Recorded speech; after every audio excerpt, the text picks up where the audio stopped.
WHP TV with Williamsport translator.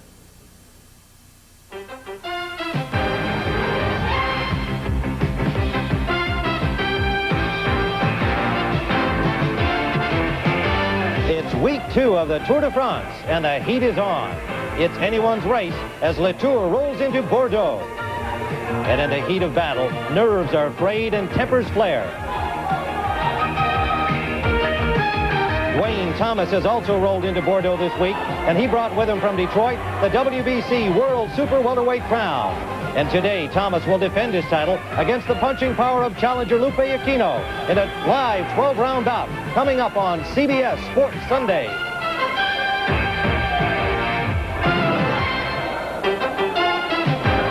This is the look of Bordeaux, world-renowned for its great wines and the beautiful chateau where they are made.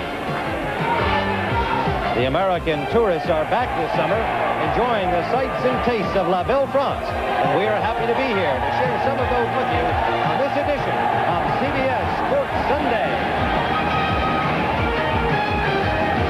And it is wild here at the Marignac Sports Complex in Bordeaux. Bonjour et bienvenue à Bordeaux, France.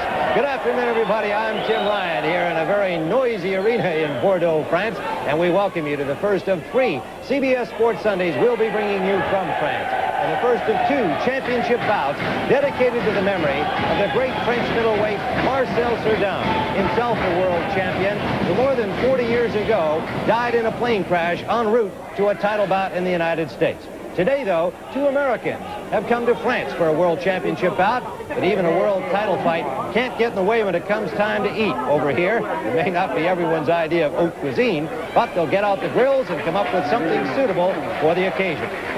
But boxing is not the only event in Bordeaux today. This was the scene near the finish line hours ago in downtown Bordeaux as the Tour de France ended its latest stage and capped off what has been an unpredictable and tumultuous week of racing. Our John Dockery and Phil Liggett will bring you up to date on the latest from the wide-open Tour de France when Sports Sunday continues from Bordeaux, France, here on CBS.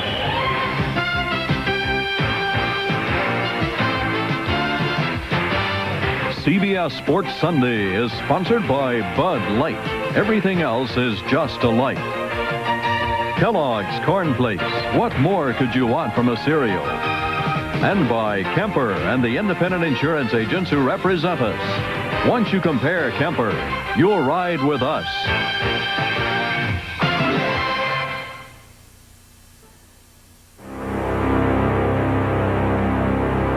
If you can't stand the heat, get out of the Tour de France. If you can't ride your bike on the road, carry it across a field. If your body can't take the strain, the Tour will provide a ride. Tempers are as hot as the blistering heat.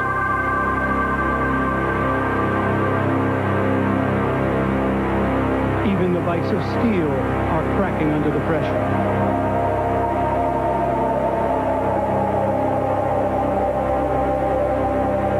All for a chance just to touch the immortal yellow jersey.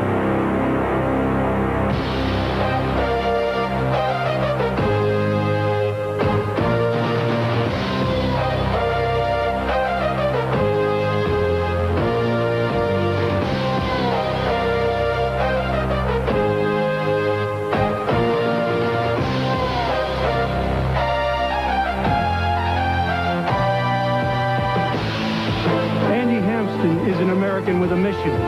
4th in the Tour last year with the European team, Hampton is back with his American team to win the Tour de France.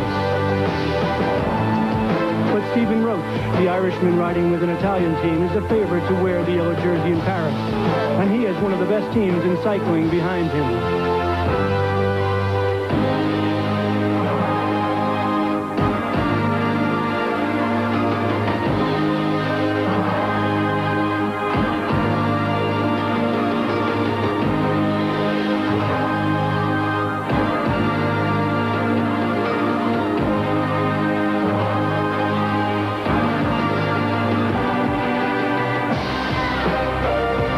The French cycling machine System U, with their high-tech attack, is armed with a double-barreled assault with emerging star Charlie Motet. Also threatening is two-time Tour champion Laurent Fignon. They have their own designs on the yellow jersey in a Tour still searching for a leader.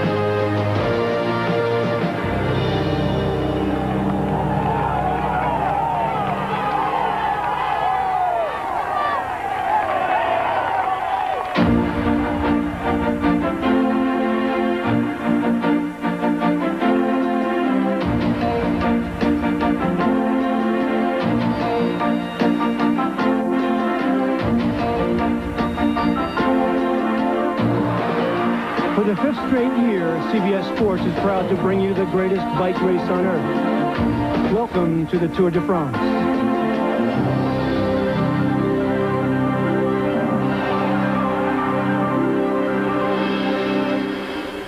This intersection of D94 and D32 here in Yers, France may seem insignificant to you folks, but it has a lot of meaning in this year's Tour de France because it's the only spot the riders will see more than once. When they come by 2 weeks from now, Paris and the coveted yellow jersey will only be about 20 miles away. But today when they come by, they'll still have 2,000 miles left on their journey, down through the wine country of Bordeaux, and then the perilous mountains, the Pyrenees and the Alps, and some of the toughest climbs on this planet. So before the glory of the Champs-Elysees, these riders will have to survive 2 weeks on their bicycles and a rigorous journey across France. A journey which began 2 weeks ago in Berlin, the most distant point ever for a Tour start. In the center of the city, the Tour began with the prologue time trial, a short sprint and the first chance for a rider to emerge from the pack. Of the stars, 27-year-old Stephen Roche would have the best time in this first of 26 races. The Irishman, now living in Paris, seems totally recovered from his knee surgery of last year. The Tour would spend 4 days in Germany before large crowds, most of whom had never seen the great race before. And ironically, a Polish cyclist would lead the race in this divided land. Lech Piasecki wore the yellow jersey, which goes to the rider with the best overall time. Easily the biggest early test for Andy Hampton at 7-Eleven was a team time trial. 9 men against the clock, critical for a team leader like Hampton, because the team time is his time. Last year, Laurent Fignon and his System U machine destroyed the Americans. Not so last week, when System U only beat 7-Eleven by seconds and not minutes. The American team had passed their first test against their more experienced European rivals and had done it with high marks. From Berlin, a short flight over East German territory to Karlsruhe, West Germany, then on to Stuttgart. It was here that Charlie Motet broke away from the stars, leaving them far behind. But the real story was Stephen Roche's teammate, Eric Mackler. His pursuit of the yellow jersey here would later haunt the Carrera team.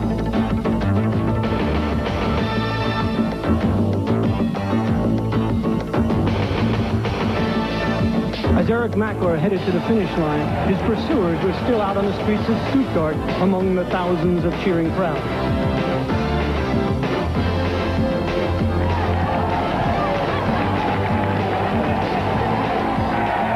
And when it was over, it was Eric Mackler, the first Swiss rider in 30 years to wear the Golden Fleece. It was 1 week ago today that the Tour came home, crossing the border into France, where it would stay for 3 weeks. From Strasbourg, the rolling caravan continued west through Champagne country and races we will highlight today. It passed just below Paris before turning south to Bordeaux and some of the finest vineyards in the world. Here the course is flat, the heat intense. Further south, and finally to the Pyrenees and the first mountains. The Pyrenees, a natural border between France and Spain. And as if the Pyrenees weren't enough, the Alps come next with some of the toughest climbs ever in the 74 years of the Tour de France. Finally, it's north to Paris and the Champs-Elysees, where the winner will wear the yellow jersey. After riding for almost a month and 2,524 miles in 26 days. And the question this year, with Greg LeMond still in California recovering from his hunting accident, who will replace last year's champion as the best rider in the world? Will it be America's best hope, Andy Hampsten? He's already suffered a crash and is finding the Tour tough from the very start. Race favorite Stephen Roche has been spending his final moments before races in an ambulance trying to relieve some stubborn muscle spasms. Laurent Fignon, winner of the Tour in '83 and '84, has been recovering from serious injury the last few years. He seems to be slowed down by a nagging cold. One has to wonder if a healthy upstart can seize the opportunity to win, and Charlie Motet may be just the man to do it. An unusually tough early test may give us some answers when we come back.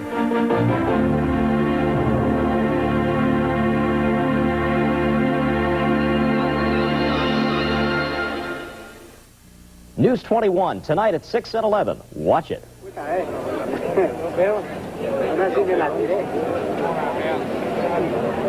There's no doubt that everybody who rides the Tour de France wants to wear the leader's yellow jersey, even if it's only for one day. And the sponsors of the team, too, demand this from the team because they want the publicity. Take this last week, for example. Eric Mackler of Switzerland has been leading for the Italian Carrera team. But he, they say, is not the rider who can win the Tour. And yet the team has spent an enormous amount of energy keeping him in yellow. And at the same time, Stephen Roche, the rider they believe can win the Tour, has had to defend when he should really be thinking of saving energy for the mountains of the Pyrenees and the Alps. It's quite true to say that the pressures on the individual rider are enormous, and some of them, you know, simply can't take it. Eric Mackler is the first Swiss rider to wear the leader's yellow jersey since 1953, and he intends to keep it for as long as possible.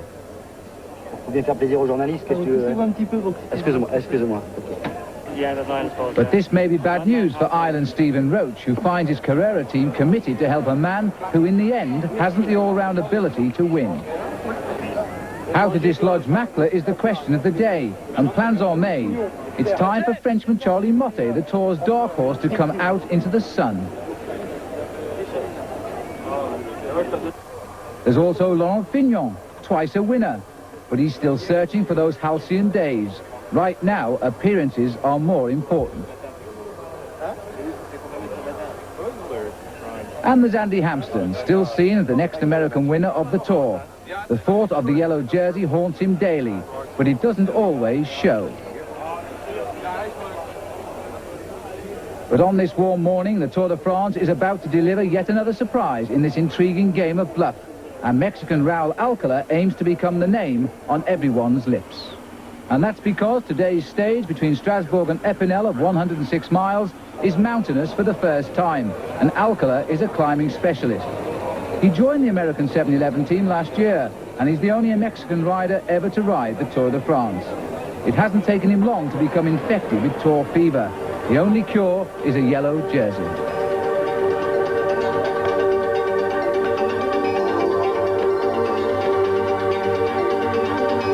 The 202 survivors of this 2,500 miles marathon are in buoyant mood this morning as they set off due west towards Epinal.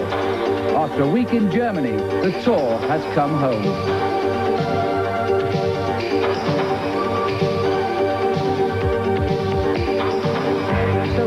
No Frenchman has won a stage or even led the race. So once out of town, the pressure was applied. This was not going to be just another day in the Tour de France.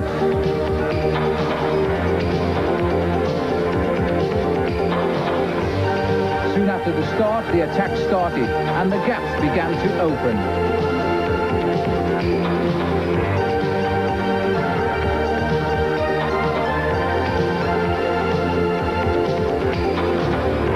Only a few miles out of Strasbourg, and already the day's pattern was taking shape.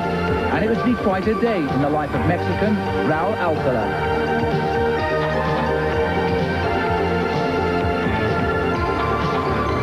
Andy Hampsten, back in the pack, was happy enough as his teammate from Mexico went off in search of regaining time he'd lost so far.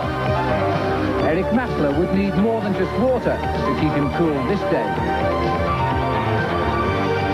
The 10-men breakaway was heading for the slopes of the Vosges Mountains, and the early attack had surprised the slumbering main field.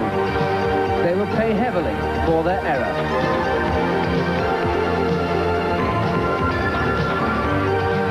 Only 20 miles out, and the group is already 58 seconds in front. And encouraged by the early gains, the breakaway works well together.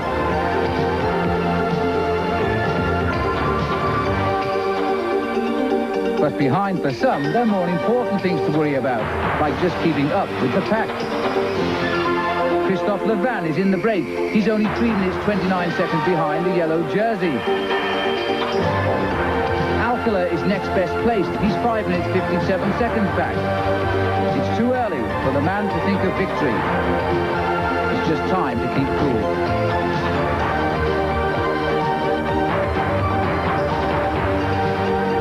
It's not unusual for the race to be under attack so soon, but there's plenty of time yet to straighten things out.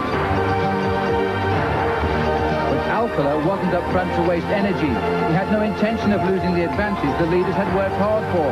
He's a climber, and the gentle hills of the Vosges suited his style.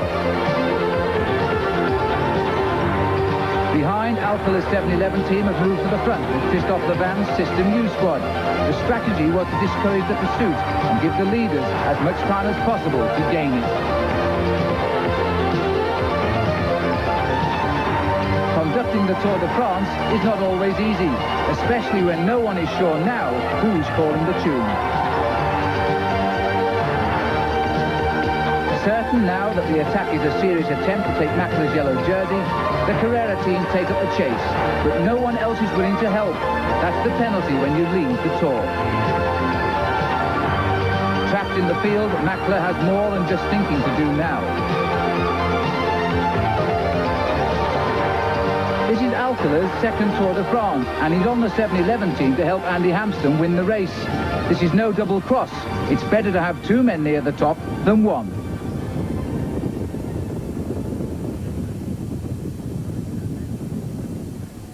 The bunch is mostly together as they approach the top of the first climb. But some were in desperate trouble at the back. Come on, Brian, come on. Far behind the pack, 2 riders from the newest of the 23 teams in this year's race, Graham Jones and Paul Watson, part of the first ever British team at the Tour de France.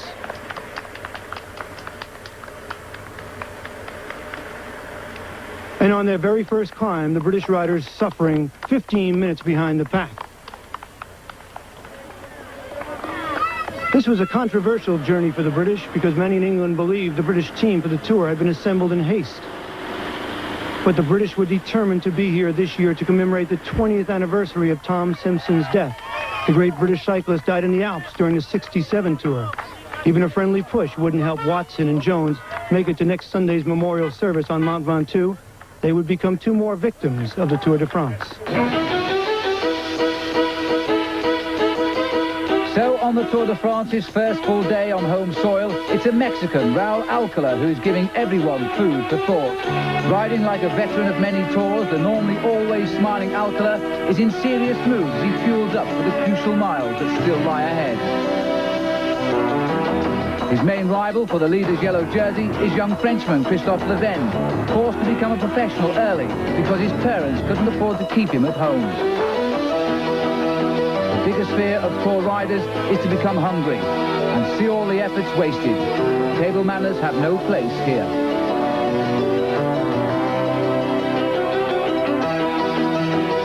This has now become the greatest chase since the Tour began, or perhaps it should be called the greatest escape. The gap is now 5 minutes 34 seconds. This breakaway has never faltered, and after a steady start, the escape has developed into a battle between a Frenchman and a Mexican, and both want the yellow property of the Swiss rider Eric Mackla. Now the alarm bells are ringing loudly, and the Carrera team are brought to the front to try and save the day. With no friends in the pack, the team begin to work hard to repair the damage.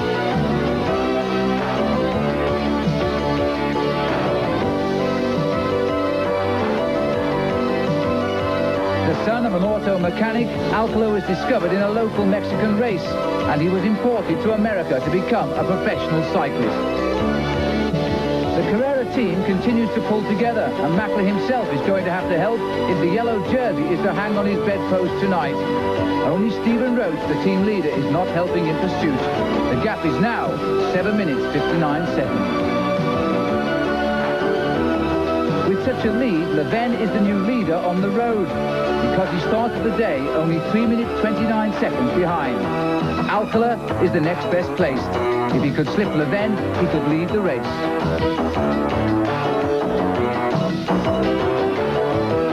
It's been a good day too for Andy Hampsten, because he's drafted along in the bunch, while the Carrera team has been forced to waste energy chasing down Hampsten's teammate.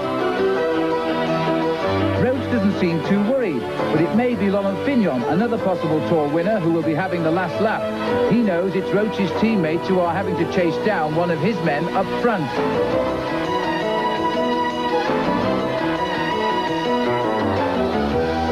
So this has become a nightmare day for the Carrera team. They feel the full responsibility of leading the race, and as time ticks away, the yellow jersey begins to look fallible.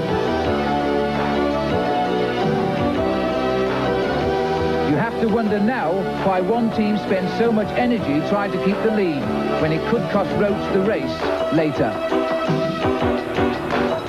The final cards in this game have not yet been played. We'll be back.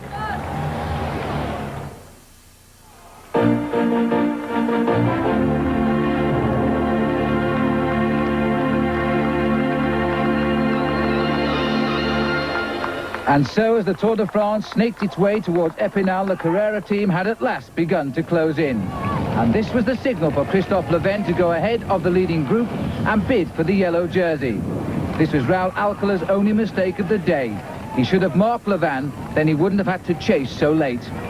After a day of working together to beat the rest, two men now become bitter rivals. And the best pursuit in this year's Tour de France is on.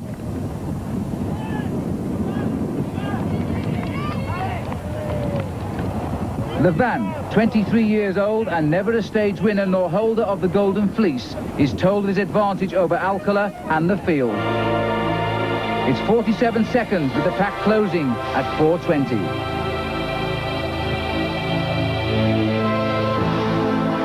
Alcala's also worried about the pursuit behind. He's in no man's land and needs all the encouragement he can get now from his team car. Alcala must now show the resistance over these final miles that makes the difference between the good and the great. But with the experience of 3 tours, Leven is also coached by Cyril Guimard, the best manager. Advantage Leven. The Carrera team are still all alone in pursuit. The lead is crumbling, but at what cost in the days to come? Mackler is now within seconds of saving his yellow jersey, when earlier the loss seemed inevitable. The Tour was at its most angry now.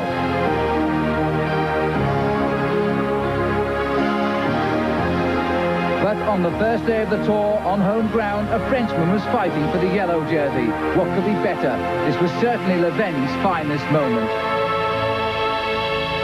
Alcala continues to chase. The Mexican star was shining brightly. He was still set to finish second.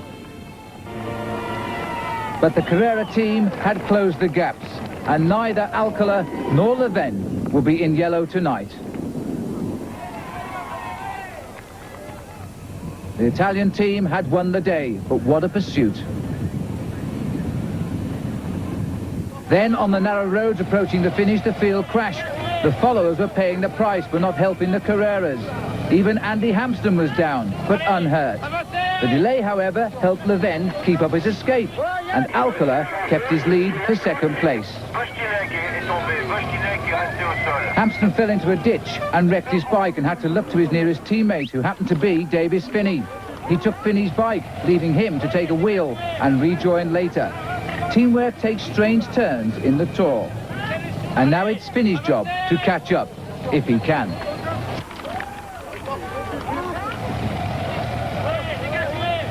Hampsten safely ahead. Finney's left to pick up the pieces. At the finish, there's a great cheer for Christophe Leven, who wins his first ever stage of the Tour de France. Behind, the Carrera team still head the reassembled pack. They're heading for home now. The team has saved the day for the man in yellow. Alcala never caught Leven, but he showed the tenacity of a great fighter by staying ahead of the rest for second place. It's a performance that will prove to Hampsten he now has a strong ally. When the pack arrived, the Carrera team had excelled, and the pursuit, which lasted all day without help from anyone, had paid off. The Tour had also found itself another name too, Raul Alcala. It'll be fiesta time in Epinal tonight. So at the end of day 6, Leven failed by just 36 seconds to take the yellow jersey from Eric Mackler. And for the moment, the real stars keep their back seat, while Hampsten recalls the crash.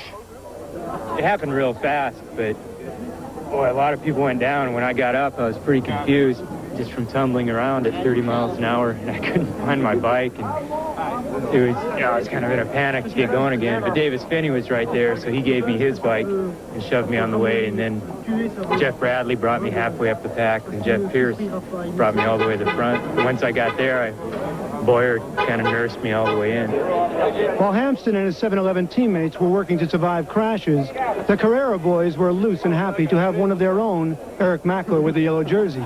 But what does their star, Stephen Roche, think about having to lead this early in the Tour? For me, it will backfire, but then I'm not the boss. But you'd unload it if you could? Oh, definitely. Not so much to unload it, but it's because a lot of other teams are just sitting in the wheels doing nothing, and they will ride through the mountains like this in an armchair, and then in the mountains they will not even say thank you. Oh, yeah? Yes. The reward at the end of a long day of riding takes place here on the massage table with a soothing rub. A job performed only by men up until last year. 23-year-old April Wilburn is now one of 3 women trainers, or what is called a soigneur, for a professional cycling team. Part of her daily routine is to massage the aching bodies of the riders. And as you might well imagine, the question of a female trainer working with male athletes raises some eyebrows. But this is 1987, and the Tour has changed. A body is just a body. It's not like you're lusting over these guys. You know, like my friends, they say, God, you're working around all these guys all the time. How can you handle it? But that's when you know you're an amateur and when you're a professional. You know, when you work professionally, it doesn't really faze you too much. Here is the original female soigneur, American Shelley Versus. She was the only woman on the Tour last year when she worked for 7-Eleven. Now she is the first woman working with a European team. My sunglasses back. Shelley knows well the difficulties of being the first woman in a man's sport in Europe. I know. Well, with the 7-Eleven boys, they were all American. It was totally natural for me to work with them. I was like their sister. It was no big deal. Title IX, equal rights. A woman massaging a guy was no problem. But when I came to Toshiba, all these boys are foreign, except for Greg and Steve Bauer. They didn't speak English. All of a sudden, this chick comes along, American, to massage them. And they weren't sure whether to leave their underwear on, take it off, what was their wives going to say. It was a problem with the mechanics of my team because usually the soigneur room's with a mechanic. But the mechanic's wives didn't want me to room with them, so I have a single room all the time. That was kind of difficult, you know. A day in the life of a soigneur begins at dawn, hours before the riders wake up. Preparing the food and drink for the riders takes some doing. Each day, a team consumes 20 gallons of drinks, 50 sandwiches, 20 packs of dried fruits, and 60 pounds of fresh fruit, all the while making sure each rider has his own special menu for his day on wheels. Then it's time to wake up the team, far better than any alarm clock I've ever seen.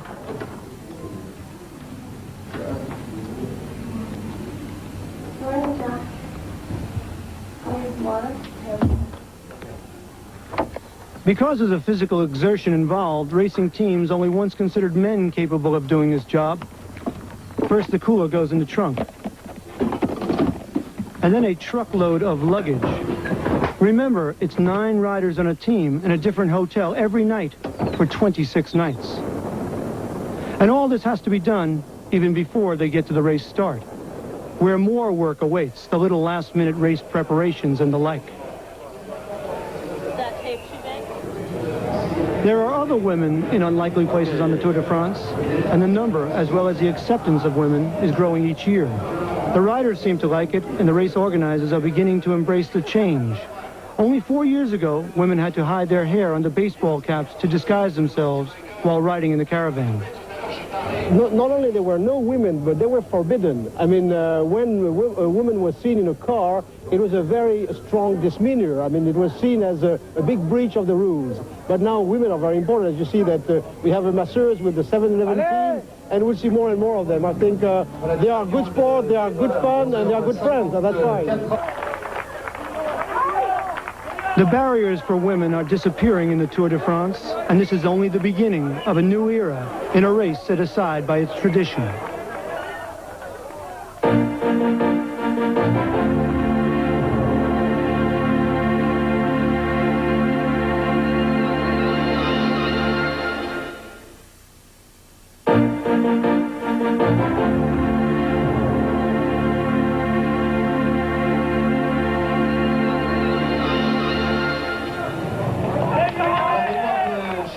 It's day 10 of the Tour, and the race today starts in a most unlikely spot, an equestrian arena in the town of Saumur, for this all-important race.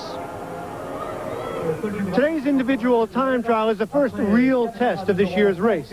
For a rider to even dream of winning the Tour de France, he has to do well here. Now, for the pure climbers, well, they'll be trying not to lose time before getting to their specialty next week in the Pyrenees and the Alps. For the other riders, they'll be trying to put distance between themselves and those who excel in the mountains. But one thing is abundantly clear here today. The standings will change, and the favorites for this year's Tour de France will step forward. One of those stars expected to emerge is Sean Kelly, the #1 rider in the world, but he's not fully recovered from a recent illness. Andy Hampsten is still being talked about as a possible Tour winner, but he's never been on a 55-mile time trial before. The normally affable Stephen Roche knows today is serious business, but the importance of the time trial has even him edgy. I'll have to wait and see you. Feeling good? If I get to the last 20 kilometers and I have nothing, like a lot of people will be today, it'll be all over. So I'll try to avoid a disaster and do a real good time. The first of today's favorites, Sean Kelly, is in the start house and ready to go. And Kelly, like everyone else who are pretenders to the title, now face the most important day so far. This is the longest time trial since 1951. The next 55 miles for Andy Hampsten will be the most crucial of his career. Kelly is the first to leave among the fancied riders. While in the start house, Hampsten fills up with air. He'll need plenty today. Each rider starts after an interval between of 2 minutes. The last man overall goes first, and the leader of the race goes last. And behind Andy Hampsten, Stephen Roche awaits the signal. Sean Kelly fights to find his rhythm. He already appears to be struggling.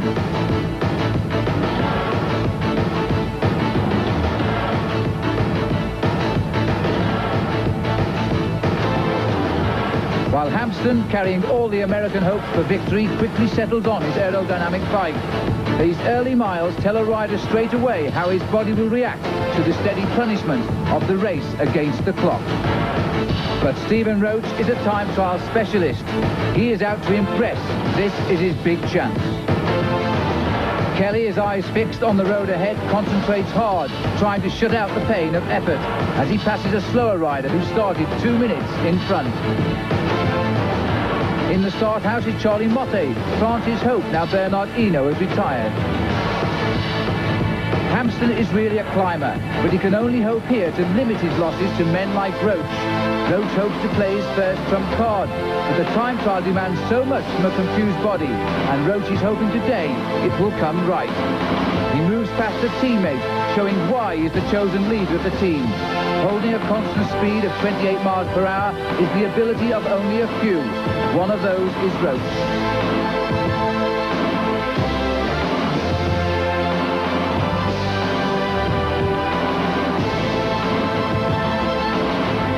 Charlie Motte is also underway now. He too, like Roche, relishes the time trial. And 2 years ago, he won France's biggest, the Grand Prix de Nation. Kelly continues up ahead, still searching for comfort. He is not riding well on a hilly course that should have suited him. And Motte, racing through a corridor of noise, knows the cheers are all for him.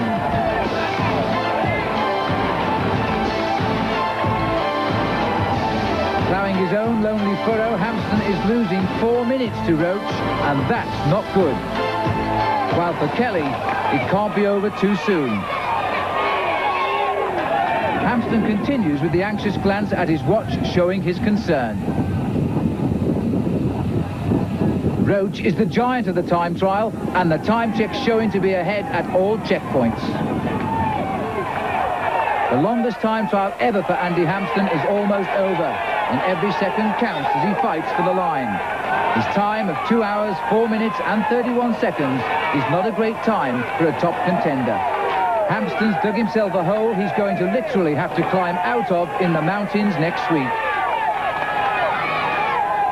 But for the Irishman Stephen Roche, this was the moment of truth for him, and he hadn't told any lies. He'd excelled to his limits. His excellent time of 1 hour and 58 minutes and 11 seconds was the fastest time of the day.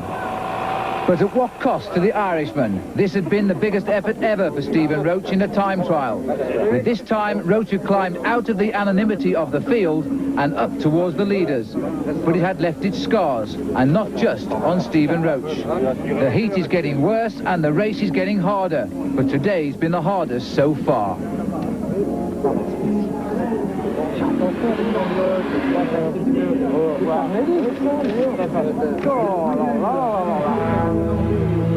Robert Miller, he performed far above his hopes. Now he waits for the mountains.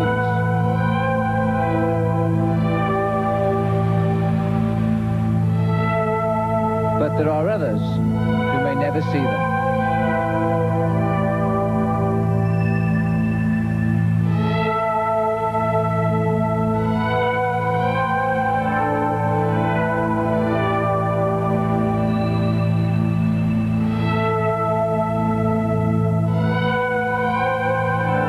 Certainly Stephen Roche will. Today he'll remember for a long time. And what of Eric Mackler? He's worn the jersey for a week. Now it's gone.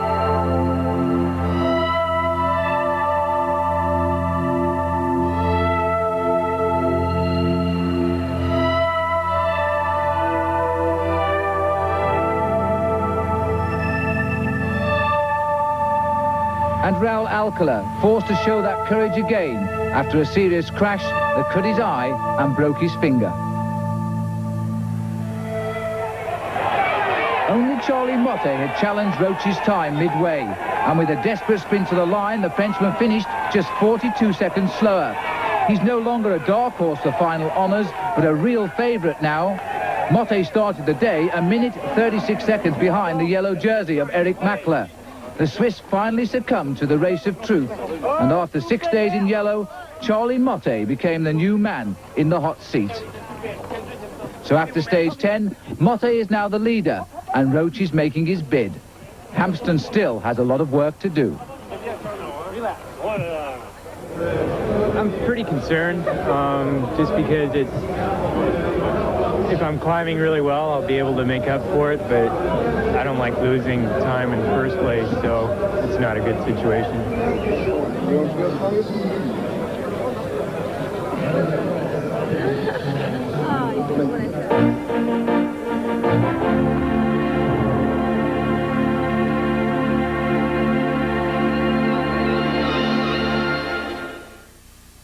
It has been an arena for champions to earn their first taste of international glory. The Pan American Games this August on CBS Sports. Yesterday, the race entered the beautiful chateau countryside of Limousin. And early on, as the field raced the 159 miles from Poitiers to Charmey, a group of 10 escaped to pose more problems for the overall leaders. The ever-changing face of this race was again producing an unusual pattern.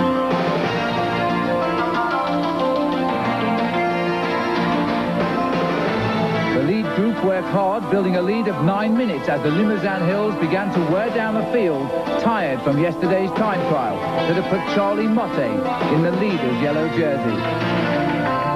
But this was different now. Whereas Carrera chased everyone down this week, the System U team of Motte slowed the chase so that their team man up front, Marshal Guéant, could gain time. It was to be another demonstration by System U of team strategy. Everybody watched Motte, so Guéant took the initiative. The field were resigned to lose time, and the 7-11 team were also below par for the first time. Hampsten drank at the back when perhaps he should have been at the front.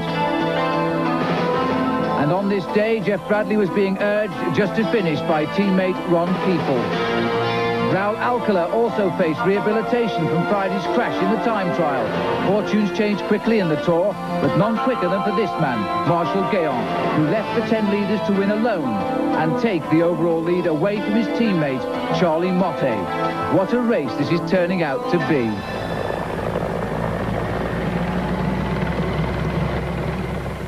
But for some, it was all over. The opening 10 days has told on people like Bruno Wojciech, a Frenchman who no longer will contest the sprint finishes he specialises in.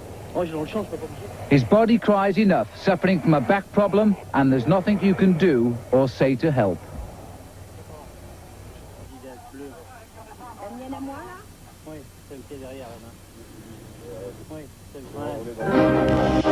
And further ahead, Jeff Bradley and Bob Roll are also cast adrift, left to suffer in the desert conditions as they fall over half an hour behind. They suffer from sickness. What a difference a week makes in the Tour. Tour de France is a heartless creature that provides every obstacle possible to man's success.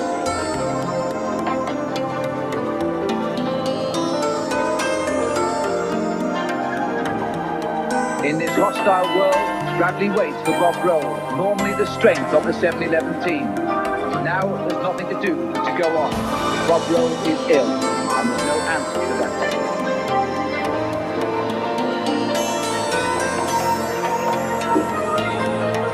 Bob Roll was 7-11's highest finisher last year in the team's first Tour, and he carried Andy Hampsten to victory in the Tour of Switzerland this year. Bob Roll, it really shouldn't have to be this way. Like waiting vulture, the room wagon is ready for the moment. No rider hopes.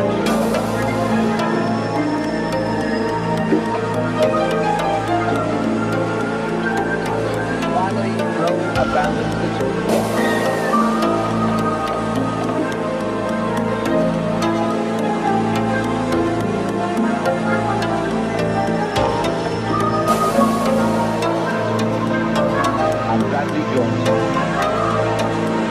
Both will now, the pain is over, but the memories will remain. At the finish, it's a happy smiling face of Marshal Guéant. But for the 7-11 team, it's a moment of despair.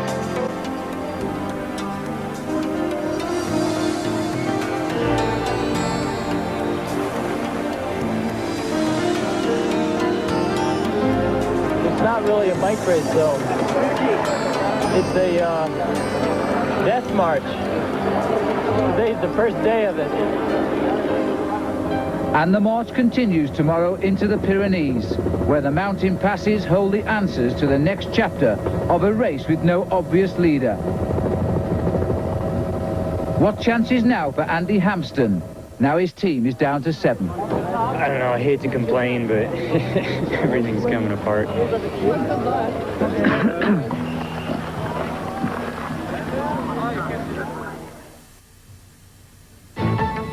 Today's long stage through the vineyards of western France over 145 miles from Brive-la-Gaillarde to Bordeaux should have been a routine outing the day before the Pyrenees. Leading climber Raul Alcala came up alongside Stephen Roche to keep an eye on him on behalf of Andy Hampsten, his teammate.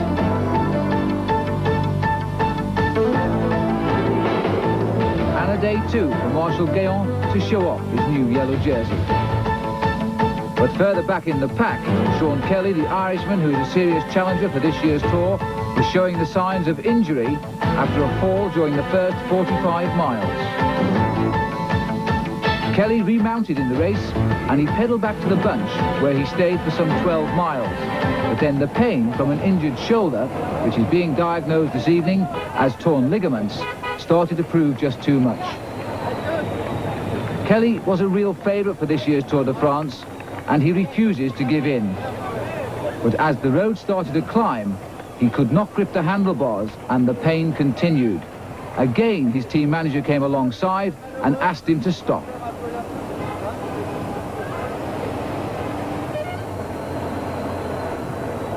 Sean Kelly's face says what everybody else was fearing. The damage to his shoulder is very, very serious indeed. Kelly is now 31. He's the world-ranked #1 cyclist, and if he retired next year, he'd still be there because he's gained so many points in the world's top races. He's finished 4th and 5th in the Tour de France before, but his great ambition has been to win it. And here he's now stopped by the roadside. And Sean Kelly is forced to abandon the 1987 Tour de France, the first real casualty among the top contenders for victory.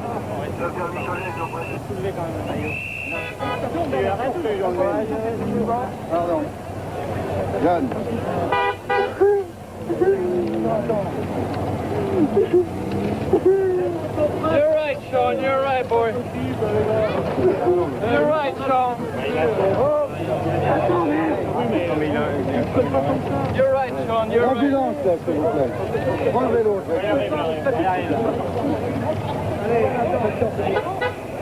You'll be all right, Sean. You'll be all right, man. Meanwhile, up ahead in the race, Davis Phinney was to become the first American to win a stage in this year's Tour de France.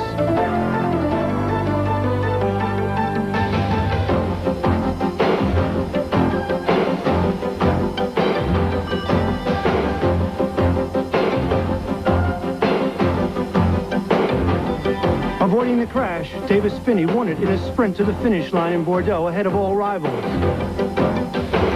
And Davis Phinney, a bright moment in an otherwise dismal week for the American team. So as you look at the list of Tour contenders, I'll remind you that we'll be in the Pyrenees to bring you all of the best racing from the Tour de France next Sunday. Until then, from Bordeaux, for Phil Liggett, I'm John Dockery.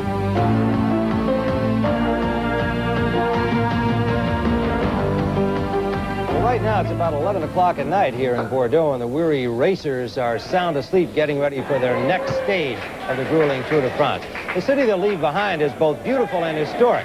Bordeaux is known for its magnificent cathedrals, its outstanding cuisine, but above all else, the event. To the Bordeaux. Everybody is involved in wine in Bordeaux. Everyone. Bordeaux is considered to be the capital of the world in terms of great wines. WHP TV with Williamsport translator.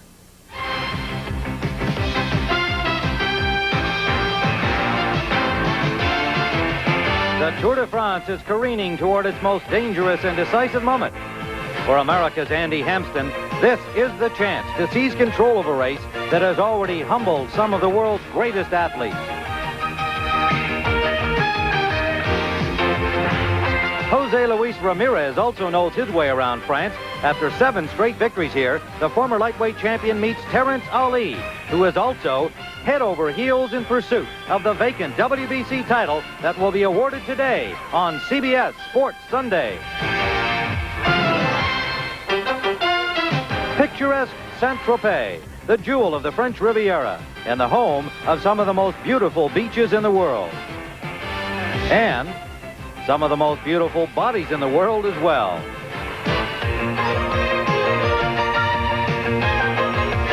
At the heart of Saint-Tropez is the waterfront. Once an important naval stronghold, now it plays host to all means of Mediterranean mariners. And today, this scenic seaside resort is our port of call here on CBS Sports Sunday.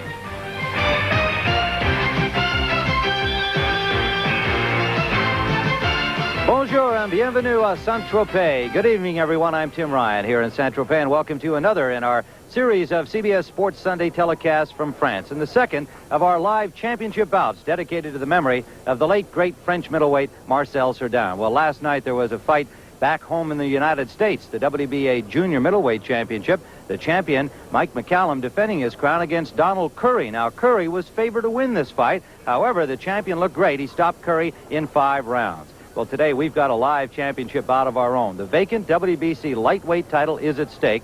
Jose Luis Ramirez, ranked number 1, against Terrence Ali from New York City, ranked number 2. And this crown vacated by Hector Camacho, who has moved up in weight. Well, we've come here from last week's beautiful backdrop of the Bordeaux wine country, and we've come to the sparkle of Saint-Tropez as the sun is setting here on the Mediterranean, the Gulf of Saint-Tropez to be exact, and many international celebrities are among the fight fans here at ringside, enjoying champagne and all of the goodies that come along when you're somebody special in Saint-Tropez. Later on, we'll take a special look at what makes Saint-Tropez such a popular landing strip for the international jet set. Now, earlier today, another very important championship took place over here in Europe. It was of the golf variety at Muirfield, the British Open. It was won by Nick Faldo, and he becomes the first English golfer to win it since 1969, when Tony Jacklin did so. Well, in cycling, today was the start of the home stretch, so to speak, of the 2,500-mile Tour de France. And our coverage, of course, continues here on CBS Sports Sunday. The racers assembled near Avignon, about 200 miles from our location here, and they began a time trial up the perilous Mont Ventoux. I had a chance to be there this morning with John Dockery. It was quite an experience waiting at the top for the first cyclist. Some of the fans of French cycliste Charlie Motet saying he's going to win the Tour de France. We are 6,000 feet up on Mont Ventoux. They are going to have a time trial climbing up this mountain today, and John Dockery, watching them do this earlier in the week down at Luz Ardidon, was just absolutely unbelievable to me to see them make that climb and be hardly breathing heavily when they got to the top. Tim, the thing that amazes me most as an athlete about this event is that the mental and physical toughness that's required to ride 2,500 miles. Think about that, 2,500 miles in 26 days across France. That's getting up day in and day out after struggling over mountaintops like this and being able to do it. It is just incredible to watch. The spectacle is really awesome. To see the number of spectators lining the roads here, you can relate to a Super Bowl, perhaps 80, 100,000 people all packed in on one Sunday afternoon. This runs for a month and thousands more. It's like a Super Bowl almost every day. There are 55 million people in France. About half of those folks will come out on the road to catch a glimpse, maybe 15 seconds of a rider flying by, and they come out, hours in advance, some of them camping overnight. So it is really a traveling road show and a spectacle like none I've ever seen before. They're talking about somewhere between 100 and 200,000 people lining the route here today. Well, from here, of course, they'll head into the Alps. The Alps will really tell. We have 4 stages in the Alps before getting to the Champs-Elysees and the finish in Paris. And that's the place where the men worthy of wearing the yellow jersey will come forward. Well, that's quite a spectacular view, is it not? And what a stage that was today up Mont Ventoux. It's a memorable experience for both me and for John Dockery to be there and see some of that. Today's stage was expected to be a turning point in this year's wide open tour. John Dockery will be joined by Phil Liggett. They'll give you a full look at the excitement and intrigue of this third week of the Tour de France when Sports Sunday continues from France here on CBS.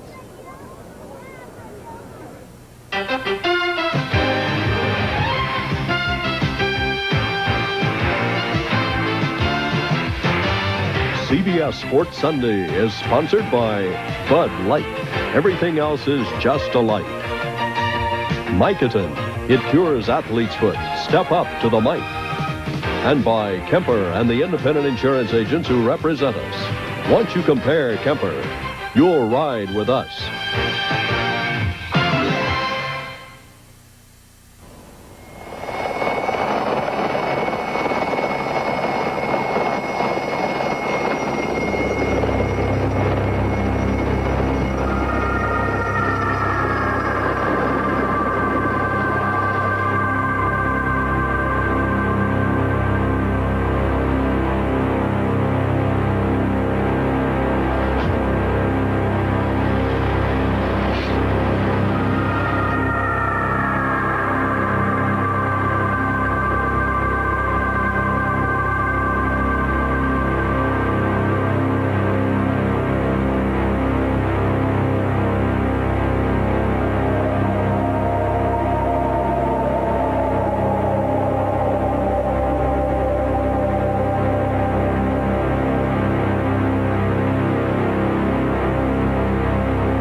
time for Andy Hampsten to grab the Tour de France by the throat.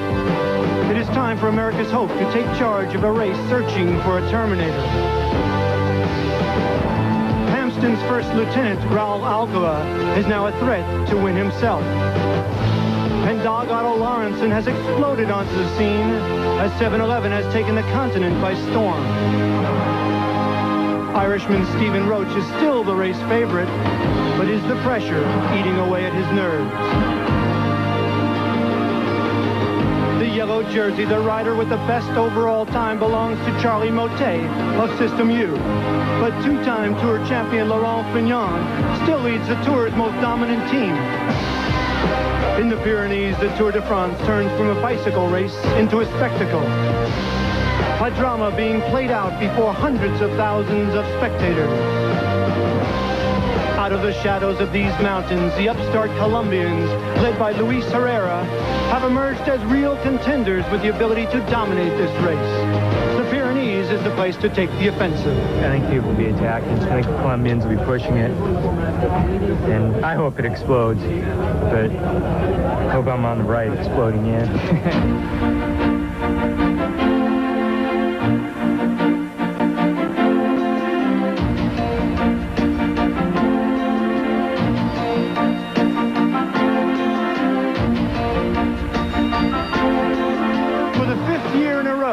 We at CBS Sports are proud to bring you the greatest bicycle race on earth.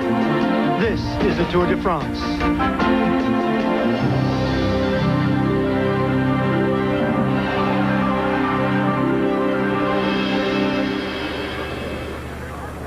Welcome to the stark beauty of Provence here in southern France, where today thousands are gathering for the most important race so far in this year's Tour. Hello, everybody. I'm John Dockery. And later this afternoon, right here on Mont Ventoux, the 164 survivors in this year's Tour will face the test they dread the most. An individual time trial over 20 miles up this mountain, all alone against the clock. And later today, we're going to bring you same-day coverage of this grueling race, almost certain to produce those riders worthy of wearing the yellow jersey 1 week from today in Paris. This year's Tour de France started in Berlin, the most distant start ever for a Tour. After 2 days of racing through the streets of the divided city and another 2 days in Germany, the Tour came home, crossing the border into France at Strasbourg.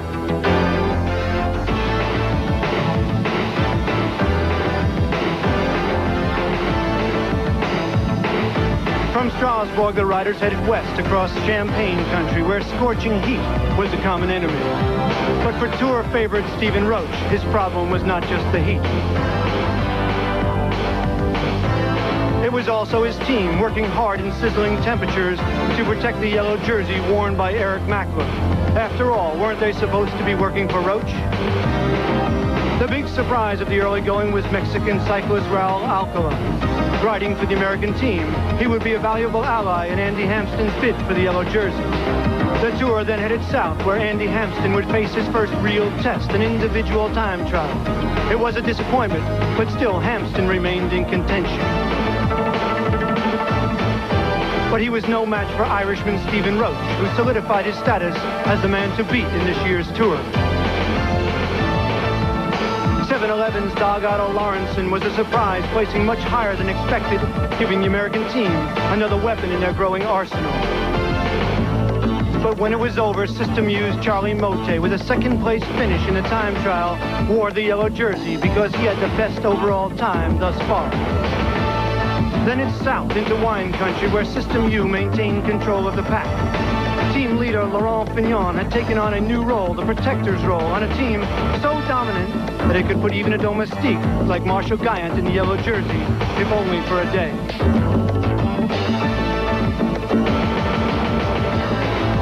In Bordeaux, the Tour picked up speed, and a mad dash to the finish resulted in a serious crash. But out of the chaos came 7-Eleven's Davis Finney, with the only stage victory by an American to date, matching the one he earned last year. After Bordeaux, the riders see their first real mountains, first to the Pyrenees to test their mettle, and across the scorching plains of Provence, and then on into the Alps, where the men who would be champions separate themselves from those who simply ride bicycles for a living. From there, it's north to Paris and the finish, where the survivors will have completed their 2,524-mile journey in 26 days. And of the 207 riders who started in Berlin, a little more than half will see the finish in Paris, before hundreds of thousands of cheering fans. And the final sprint down the Champs-Elysees serves as an escort for the man in the yellow jersey, the man who has beaten them all in their wild journey across France. And the question this year is, who will be the successor to last year's champion, Greg LeMond? Second catch, Little Roads. The reconstructed 7-Eleven team can now boast 3 serious contenders capable of mounting the winner's platform in Paris. It's no longer just team leader Andy Hampsten. It could also be Raul Alcala, the climber from Mexico. The talk around this year's tour is the growth of 7-Eleven. One expert told me earlier this week that 7-Eleven is now one of the top 7 cycling teams in the world, a quantum leap for the Americans. Up on the top, and it rolls along, goes down a little. The 2 Colombian teams, each with some of the best climbers in the world, hope to keep their singing going when the tour reaches the peaks of the Pyrenees and the Alps.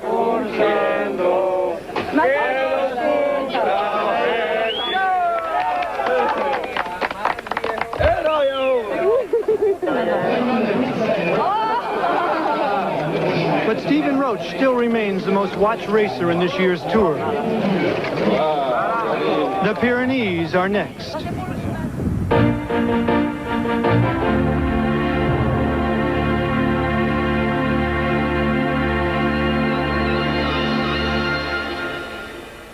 This is CBS. News 21 tonight at 6 and 11. Watch it.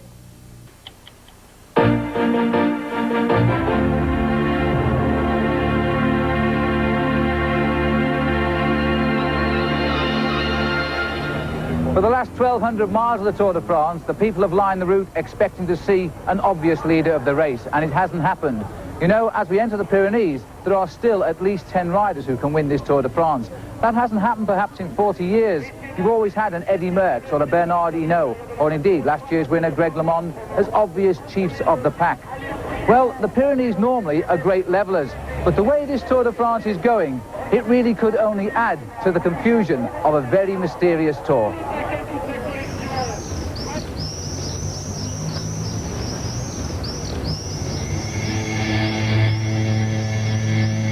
It's Bastille Day in the Basque capital of Po, gateway to the Pyrenees.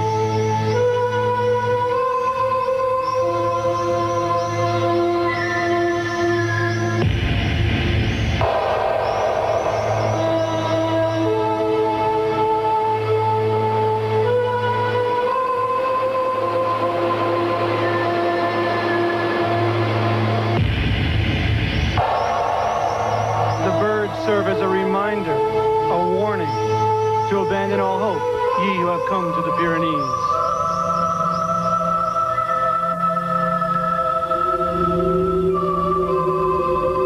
Because before there was a Bastille Day, and before there was a Tour de France, there were the swallows, and the mountains, and the mist.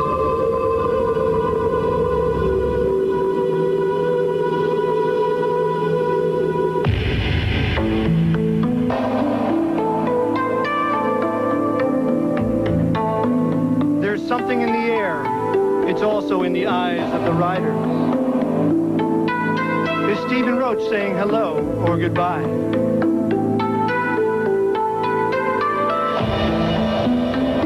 It's a day when the yellow jersey on Charlie Motet's back seems so fragile, almost fading.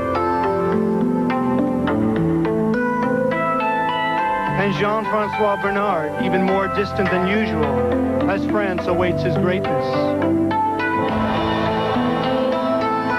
Luis Herrera, the lion of the mountains, eyes his prey.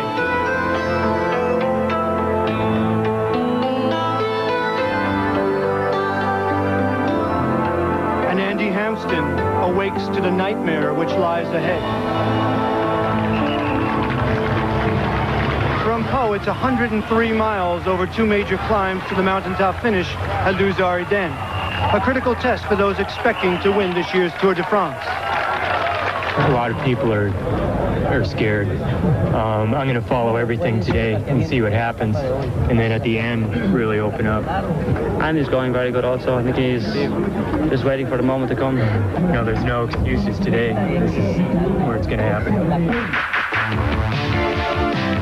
So as the field rolled out of Pau, it was clear what was in the minds of those who felt that they had a chance to win this year's Tour de France. This race without a dominant leader has given many the hope that this could be their year.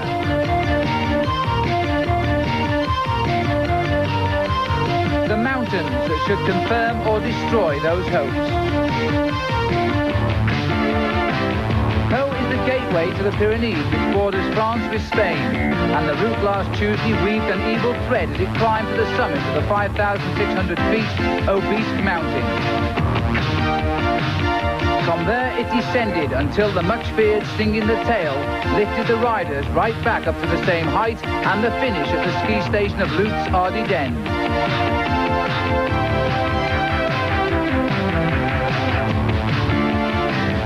But before both those climbs could be reached, the field had an hors d'oeuvre in the form of the Col de Marie Blanc, a baby at a mere 3,400 feet.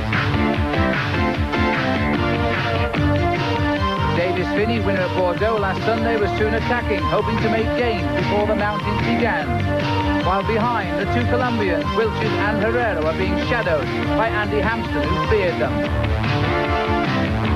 Slopes of the Marie Blanc are not high, but they sure are steep for Davis Finney. While at the top, two early escapers were leading them all.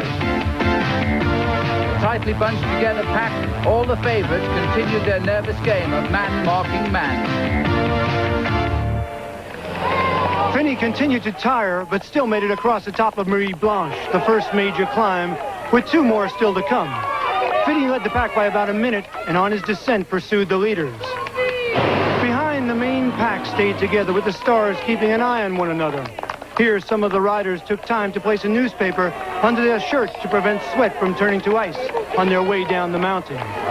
The climb up Marie Blanche had not proved decisive. So, with the favourites watching each other instead of attacking, Dag Otto Lauritsen takes his chance to try and recoup time lost the previous day. And he breaks clear to launch a 50 miles an hour pursuit of the men ahead. For the main field, the cold mist on the Marie Blanc at least forced them to keep warm on the descent. But as of yet, there was no real interest in Lauritsen, Finney and the two Frenchmen up front. For Dag Otto Lauritsen, here was a chance to recover at least some of the 15 minutes he lost in the opening day in the Pyrenees, which dropped him from 5th to 20th overall. That is why men like Laurent Fignon, twice the winner of the Tour, and his group of race favourites, including Andy Hampsten, are not yet concerned by a man a long way behind on time. Instead, they are more content to watch each other's every move. Finney, tiring fast, has been caught by a few riders, and at the back, Lauritsen's inspired chase brings him towards the leaders on the road.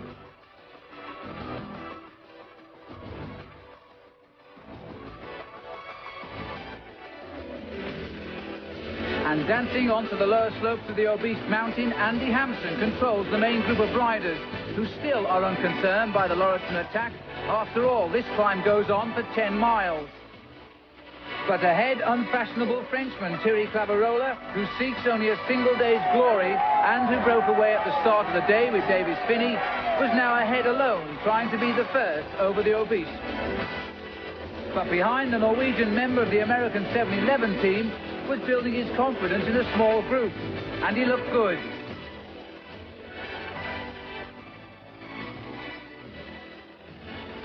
But Davis Finney had lost his confidence and was gone. Who'll be first over the Obisque? We'll find out when we return.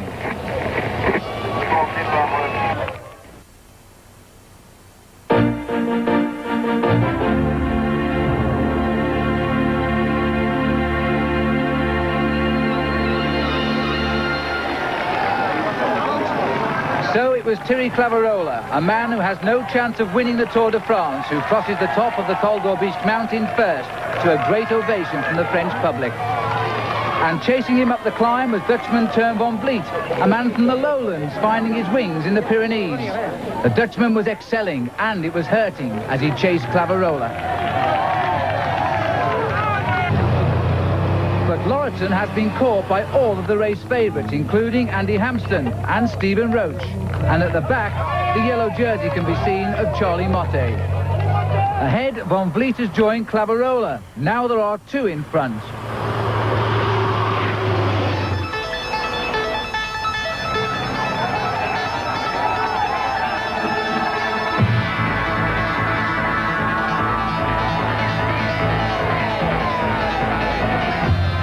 The leaders have crossed the summit, and the chase is on at 60 miles an hour.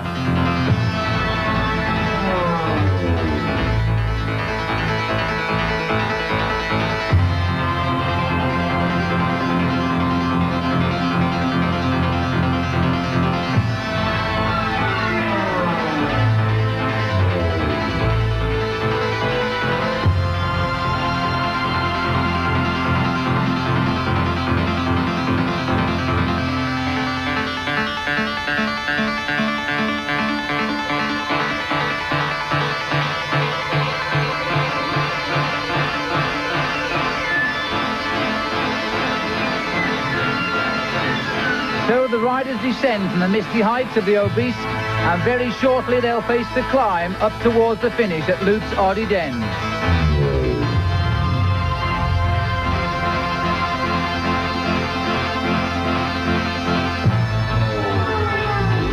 But having used his skill on a descent once before, Dag Otto Lauritsen moves ahead again with Thierry Claverola, his next target.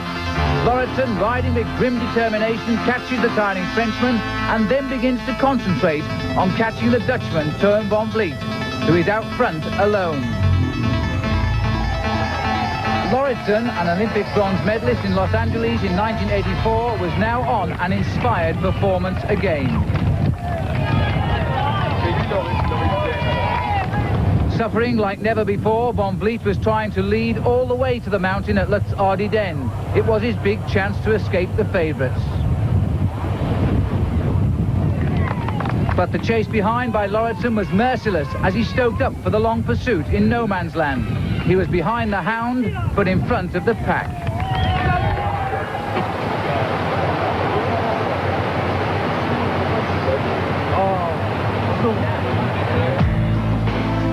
Otto Lauritsen has raced only for 6 years, and the 27-years-old ex-Norwegian policeman only turned to cycling after an accident while parachuting almost left him a permanent cripple. Lauritsen's leg broke in mid-air when his parachute opened badly. Doctors said he would have a permanently stiff leg. They should see him now. Teun van Vliet was needing all the help he could get on the final climb towards the finish because the Norwegian was in determined mood.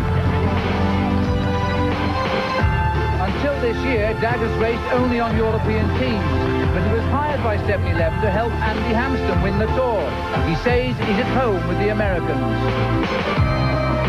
Behind them both, there was a stirring among the favourites on the last climb. Andy Hampsten seemed ready for the challenge to come.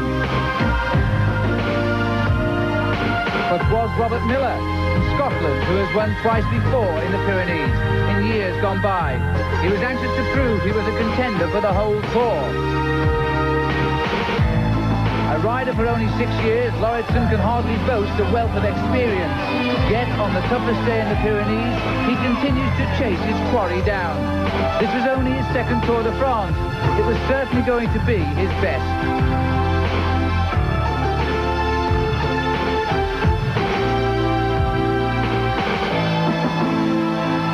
After 4 miles of the 10 miles climb towards the ski station, Lauritsen picks up an exhausted Van Vliet. And even though there are 6 miles to go, Lauritsen doesn't give Van Vliet any time to recover.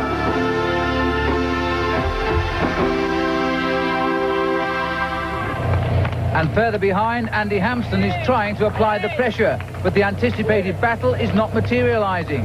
Herrera rides alongside him. And just behind him, Robert Miller is content to follow. The others are here too, Pablo Wilches and Stephen Roche from Ireland. No one, it seems, willing to attack the Pyrenees. One man is, though, and to enormous cheers, the first mountaintop finish in this year's Tour de France was about to bring about the first ever Norwegian stage winner. Even the weather was right for the man from Scandinavia. It was cold, windy and wet. And Lauritsen knew by now, too, that he was being chased by Colombia's Lucho Herrera, who had reduced a minute's deficit to just a few seconds in the last mile. The Norwegian was being forced to produce a grandstand finish. The near cripple who had proved what is possible if you never lose faith.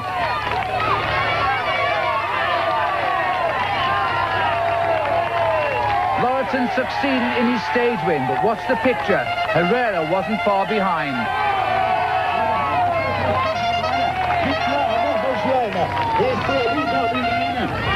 And it was turning out to be a great day for the 7-Eleven team. Andy Hampson had slipped the group and gained almost a minute over his most dangerous men. And not only that, but another teammate was now in the top 12 to add strength to the strategy later. Hampson finishes in third place. He's gained time on the men he feared most. So after 14 stages, Charlie Motet keeps the yellow jersey. Jean-Francois Bernard is second. Stephen Roche sits a close third. But the real surprise is the upstart 7-Eleven team with 3 riders in the top dozen.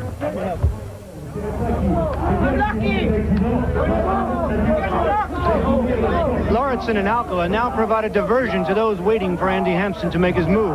But no one is more impatient than Hampson himself. You know, I've been riding, kind of following other people and letting them dictate the pace, and I'm way down, so it's time for me to dictate the pace, even though it's, you know, it's more energy and it helps other riders. You know, I've got to start riding my race. We are working for Andy because he's the captain, but my goal in this tour was to win a stage, and I've done it now, so I'm very happy. From the mist and the mountains, the Tour de France now goes to the floods of the flatlands.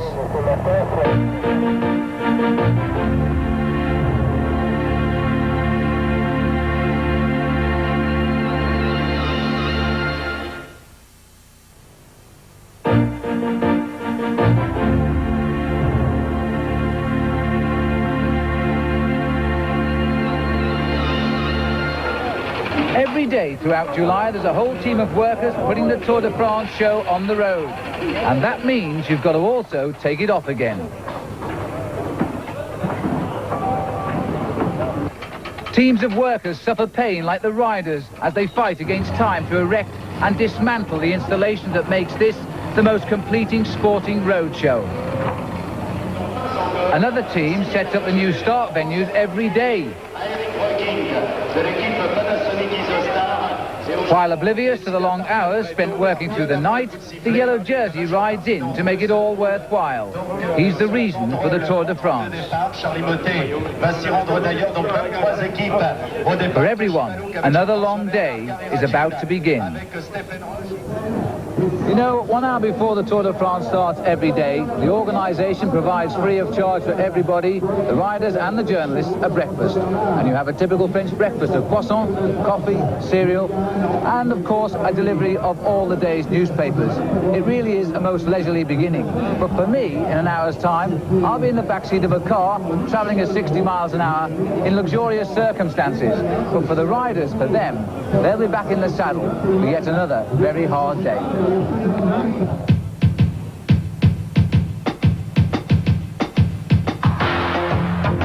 You know, life's not all sweat, blood and tears in the Tour de France. The sun is shining, it's a nice day in prospect. There's a general feeling of ambience in the Tour de France. Every day the pack rolls out of town, the colourful cavalcade is ready to give another day of entertainment.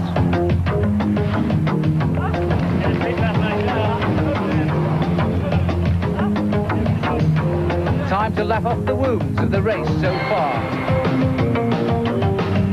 Doesn't the yellow jersey know it's illegal to give interviews on the move? Time for a change? Strange place to keep your shirt. And this is not the time to try on a new pair of shoes, surely. Well, breakfast was a bit rushed this morning. A tablet might help. And if you live on the route, why not stop and say hi? And if you can't go home, send a message. If you're a real star, then the whole town turns out. Remember the motto, don't drink and drive, you might spill it. The whistle is not for the race, just the guests. Brothers Pascal and Jerome Simon arrived, sent ahead with the blessing of the race. For these French stars, it's a major happening. Oh yes, it really is quite fun riding the Tour de France.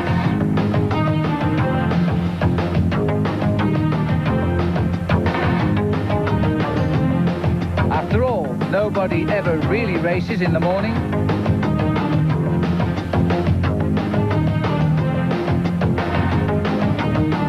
Hello, baby! For the professionals in the Tour, these are ways of releasing tension, but there's a serious side too.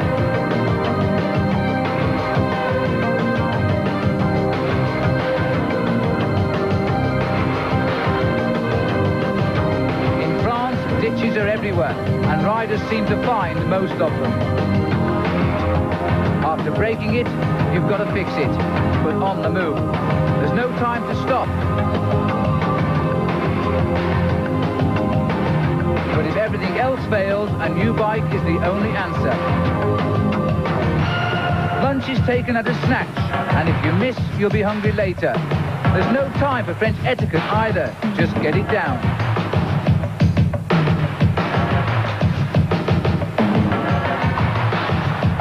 The water carriers of the Tour build up a reservoir of supplies. If you run out of pockets, there's always room for the bottle down your back or behind your ear.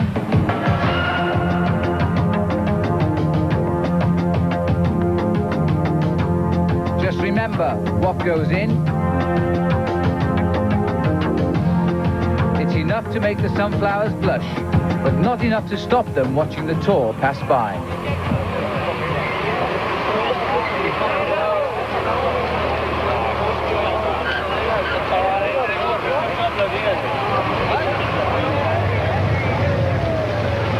But no one should forget, the Tour de France is a race, and when the weather changes to its worst, the race just goes on, even though the crowds can seek the comfort of a shelter.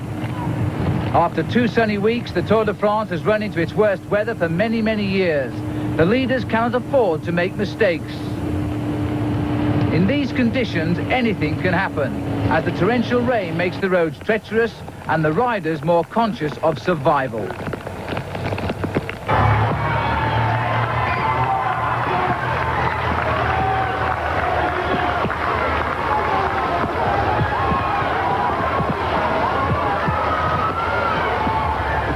Was this still a race, or were we now at sea?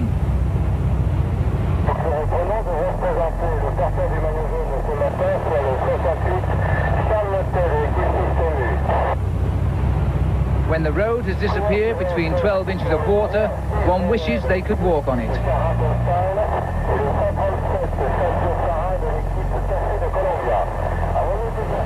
But near the end, the System U team attack, but they should be careful not to maroon their leader in yellow.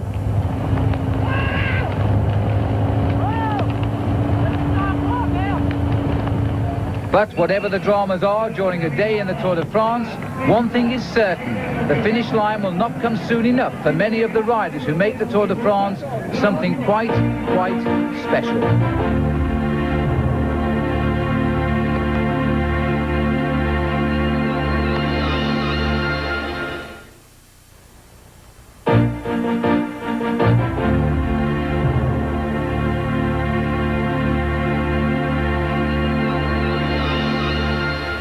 Every athlete enters a competition with the knowledge that there could be a surprise ending, but each hopes that he has the ability to write that ending in his own way. For 7-Eleven's Davis Phinney, the end came 1 week earlier than planned. In Saturday's early morning hours, Phinney packed his gear before heading home to Boulder, Colorado. Thursday was his last day of racing. I've never, ever felt that bad in a bike race in my whole life. Phinney, the first 7-Eleven stage winner ever, and again the first this year, was the motivational leader of this team and really just wanted to finish the Tour de France. You know, this race is very, very unforgiving, and I picked up a virus, and 36 hours without food. I struggled through one race, I don't know, 130 miles, and it was probably one of the worst days of my life. And I thought that maybe I could get over it, but it was just one day too many to the rest day, and yesterday I couldn't even get out of bed. Finney's departure followed those of Bob Roll and Jeff Bradley, and is the most serious blow yet to a team that had been gathering momentum throughout the race. But for the second year in a row, Davis Finney must kiss off his chance of finishing the Tour de France.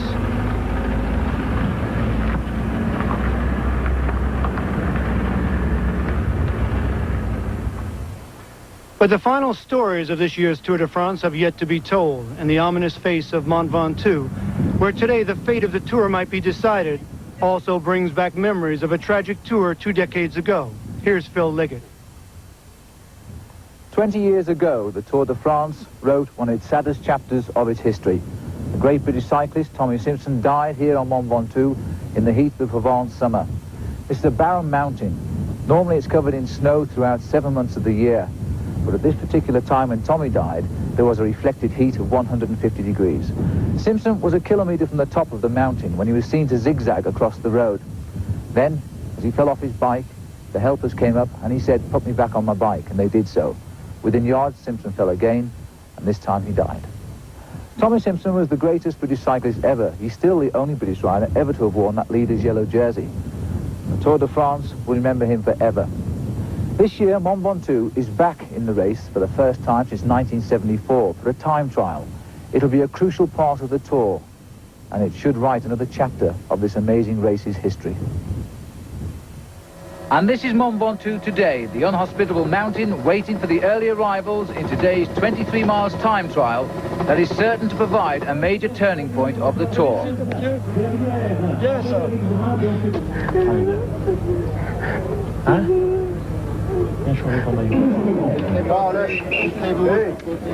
Stay with us. We'll be back. Its wide, sweeping turns and high banks make it one of the world's fastest speedways. The Alabama International, site of the Talladega 500, next Sunday on CBS Sports.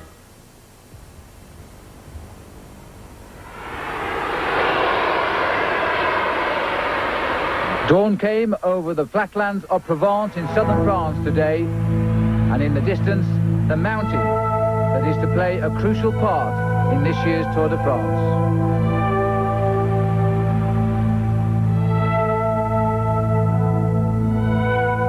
The moonscaped surface of the 6,200 feet climb of Mont Ventoux.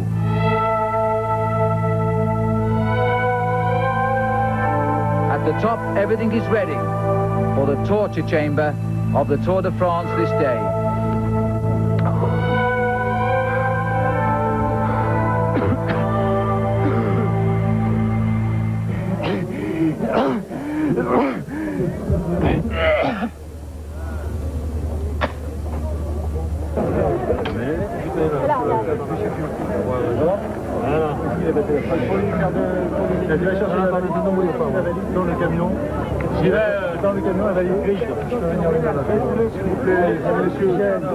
In the start house, the American rider Andy Hampsten.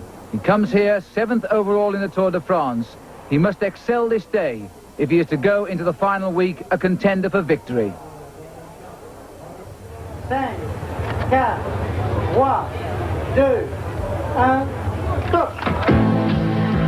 So Andy Hampsten has made his bid. Starting in the town of Carpentras, he now faces 23 miles of sheer purgatory. A time trial, man against the watch, man against himself. Luis Herrera, 7 minutes 50 seconds behind the leader today. Andy Hampsten already up the road, starting 3 minutes ahead of him. The great little climber, Luis Herrera of Colombia. He's claimed back 7 minutes in this last week of the Tour de France. Now he's on his favourite roads.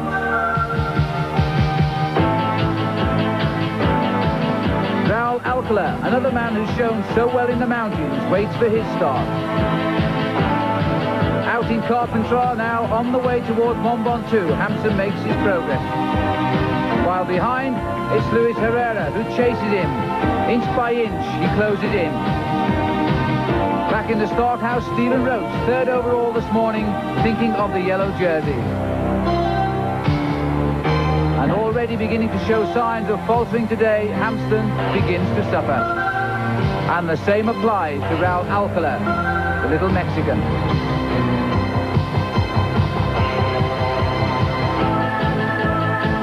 France's hope lies with Jean-Francois Bernard, second from last to start today, in the heat of the day down in Carpentras. He dreams too of yellow. Stephen Roche, already up the road ahead of him, begins the lower slopes of Mont Ventoux.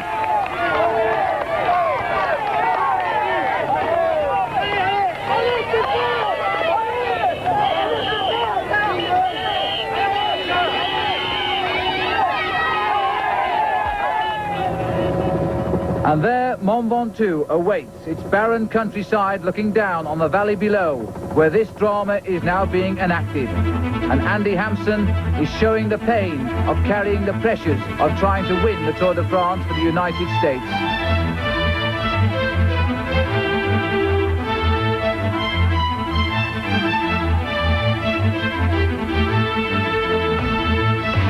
Little Colombian climber Lucho Herrera gets into his rhythm well today. He's shown it in the Pyrenees. He's now shown he has tremendous form. He inches closer and closer to Andy Hampson. Hampson visibly riding slower now. He's broken clear of the tree line of the climb. Lower down, but not much further behind, is Herrera.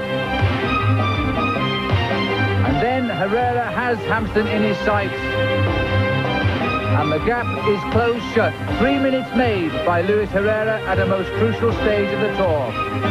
And Raul Alcala too, set to lose now 9 minutes this day, and his Tour de France for victory is over.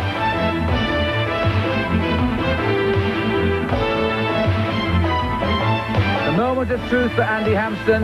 He's caught and passed. He looks across at Lucho Herrera. What must he feel like now as he falls 3 minutes behind on time?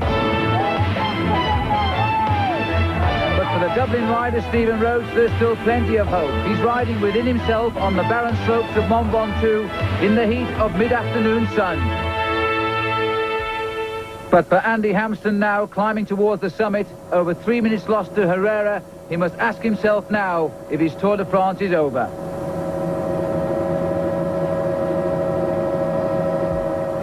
Herrera reaches the top of the mountain, and his time, 1 hour, 21 minutes, 23 seconds, is the best so far.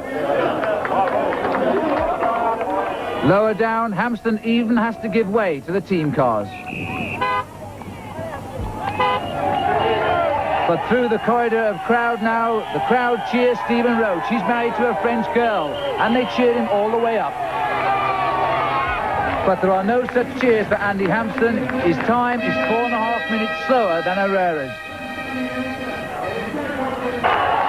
And coming up the mountain, Jean-Francois Bernard, near the back to start, was the best time through all of the checkpoints. All of France were cheering now, a man who could take yellow.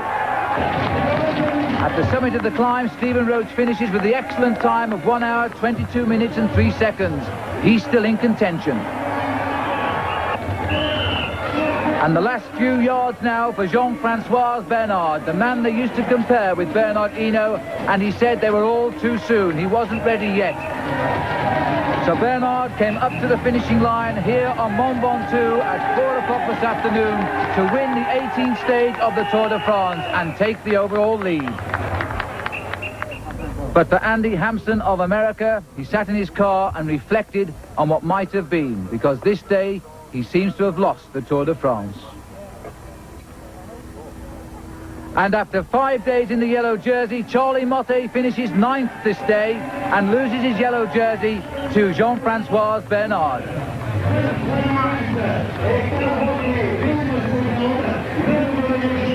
And so the standings tonight on this special day in the Tour de France. Bernard leads with a winning time of 1:19.44, And the overall lead also passes to Bernard. Roche now in second place. Motte falls to third. And of the rest, Hampson goes back to 9th and Raoul Alcala down to 11th. And so with a week to go, the Tour de France has its new leader, Jean-Francois Bernard. From the top of Mont Ventoux, it's goodbye. In Saint-Tropez, and you're looking at the world-famous Carousel of Saint-Tropez, just outside this newly constructed stadium for tonight's championship fight on this beautiful summer evening.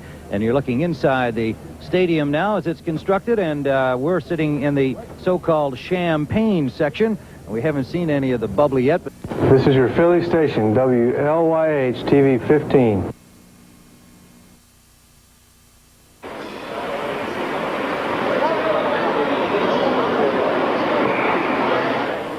hello, everybody. I'm Tim Ryan, and welcome to this final edition of CBS Sports Sunday telecast from France. Well, it is literally a party here in Paris today, a victory parade for the leader and a salute to the survivors. And we'll celebrate with all of France, and we'll bring you the tense battles of the past week for the right to wear the yellow jersey today. And later on CBS Sports, a dramatic change of venue, Talladega, Alabama, where Dale Earnhardt will try to widen his NASCAR points lead in the 500. And a touch of France from the Midwest, Grand Blanc, Michigan, for the final round of the Buick Open. But first, the Tour de France. And over the 26 torturous days that have led here to Paris, perhaps the most significant was last Sunday, an individual time trial, one man against the clock, uphill. The French call it the race of truth.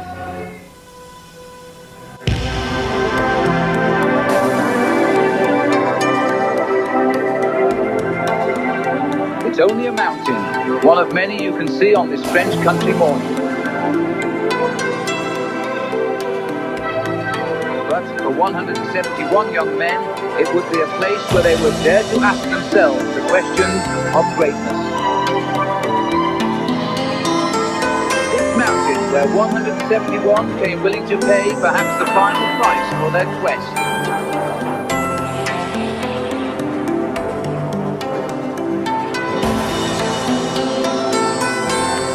Of the Tour de France was chiseled into these walls and rocks by men willing to ask more of themselves, knowing that this time for some, the answers from their bodies would be no more. For Andy Hampson, at 25 years old from North Dakota, the day began with hopes of a climb to victory. Instead, with each push of his legs, each gasp for more air, the answer would come back, no, this would not be his year. His yellow jersey was the destiny of another. He would not be alone.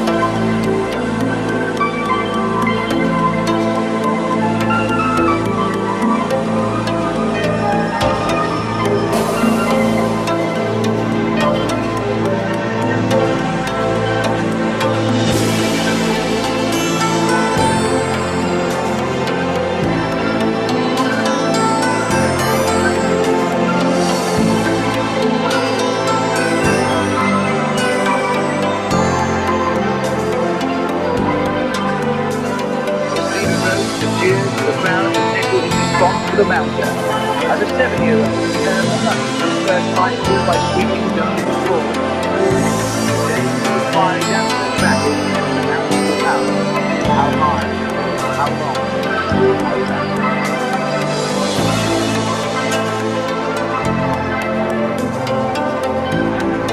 For one rider, the questions were to have long since been answered.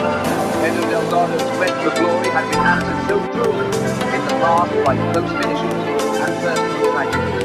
Yet today, he would dare to answer again when the mountain repeated its relentless challenge. How high, how far, how fast.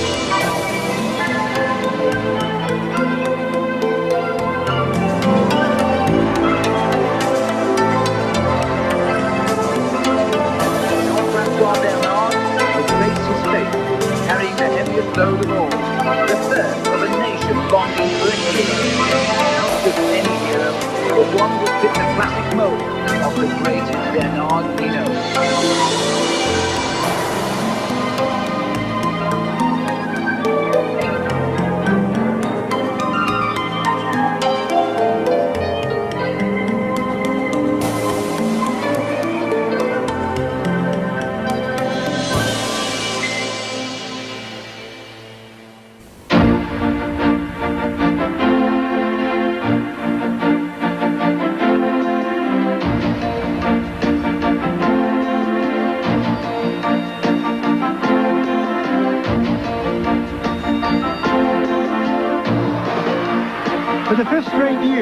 We at CBS Sports are proud and happy to bring you the greatest bicycle race on earth. Welcome to the Tour de France.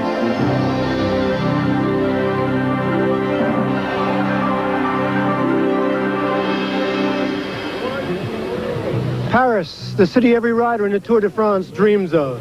Hello everybody, I'm John Dockery. And over 1/3 of those riders who began in Berlin almost a month ago will not see the finish here today.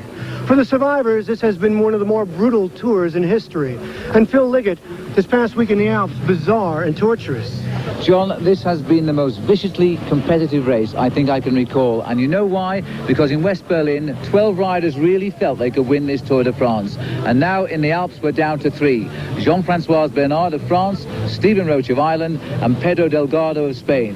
From those 3, John, one will be the winner of this tour. And Phil, we're going to take a look at their struggle in the mountains right after this.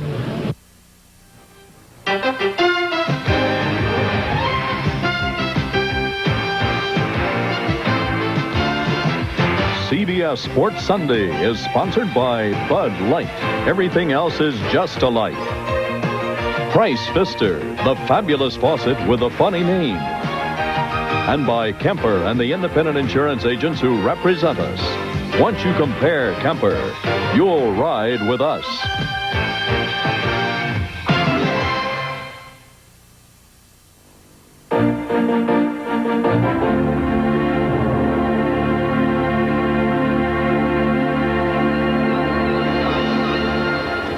As the riders prepared for the tough week ahead in the Alps, Jean-Francois Bernard fancied himself in his newly acquired yellow jersey.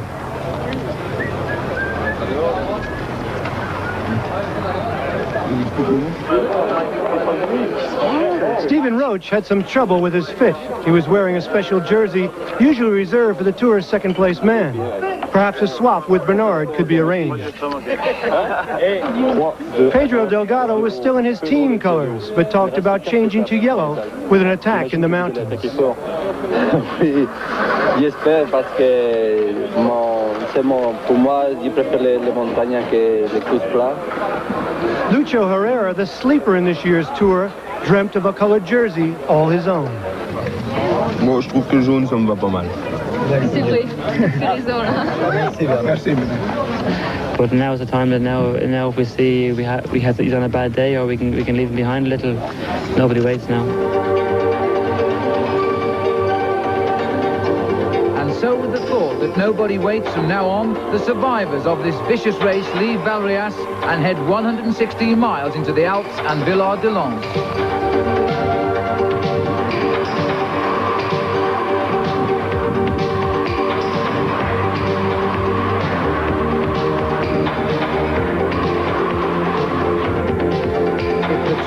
Hadn't been hard enough already, from now on it was going to be inside the very heart of Dante's Inferno.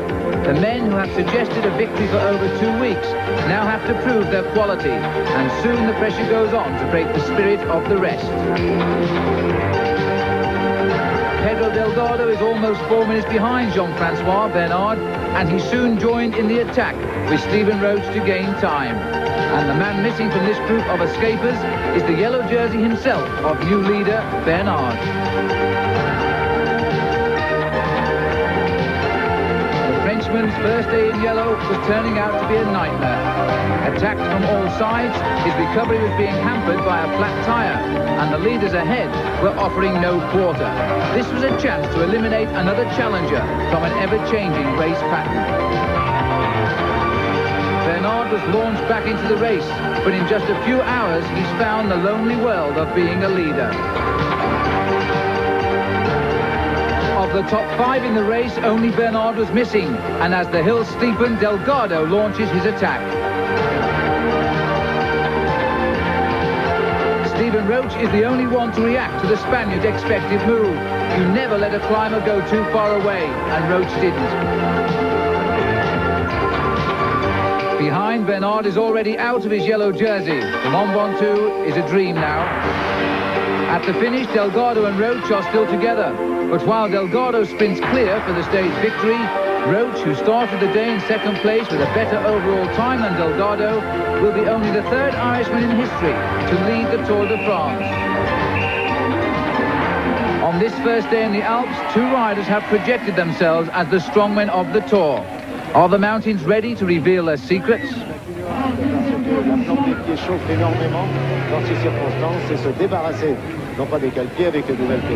So Roche is in yellow now, the first Irishman since Sean Kelly in 1983. As you look at the standings, Roche is the leader, but Delgado and Bernard are very close behind. Andy Hampsten is out of contention. And on the next morning, before the trip to Alpe d'Huez, Roche didn't let his colors change his personality. Perhaps taking a cue from his affable adversary, Pedro Delgado also found time for some easygoing fun.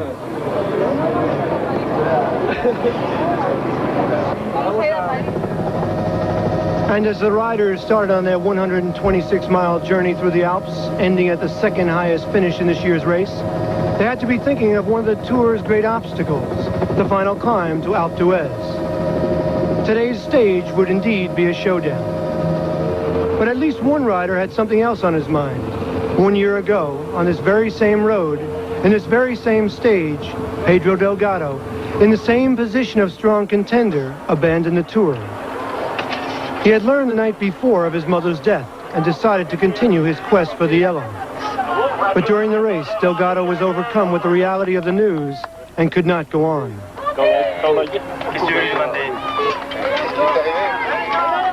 ¿Qué ha llegado? No, es que ma mère est morte. Ah oui, d'accord. But this year, Pedro Delgado, with eyes on Stephen Roche's yellow jersey, will finish his trip to Alpe d'Huez and dedicate it to his mother.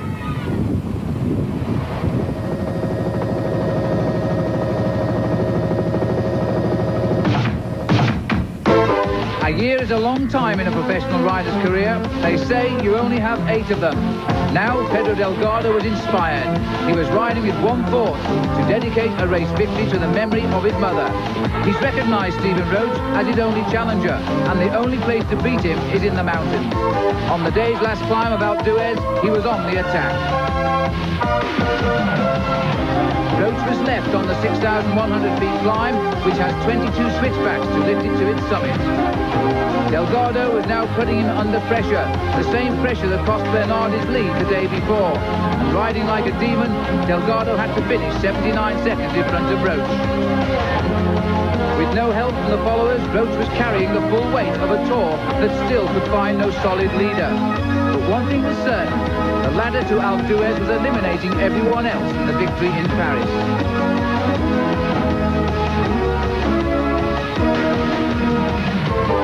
Through the now familiar corridor of noise, Delgado nears the summit, still searching for the seconds that will give him a yellow jersey on the anniversary of the death of his mother. Roche has no answer to a man driven by such emotion. The Irishman can only hope he lives to fight another day.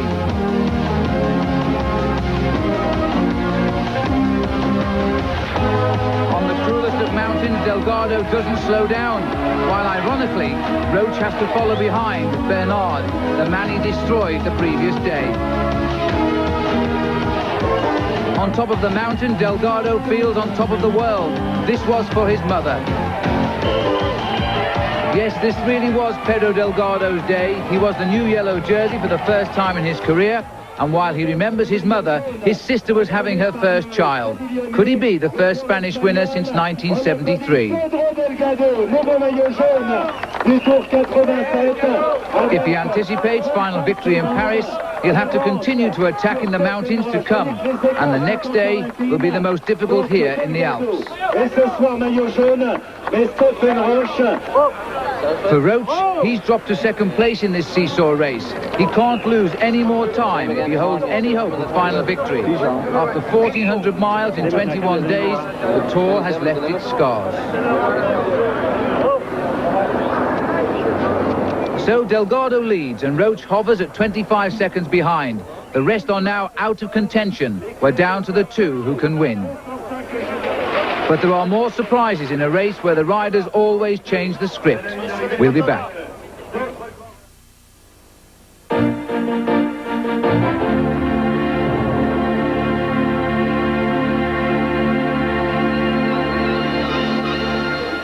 On what promises to be the most grueling day of this most grueling race, Stephen Roche remains as approachable as ever. Morning. How are you? This is a man who'll talk to anyone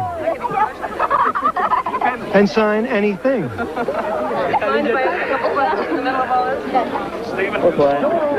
French oak Jean-Francois Bernard, a national hero in yellow just 3 days ago, stands alone while all the attention is focused on Roche, the people's choice in this year's tour.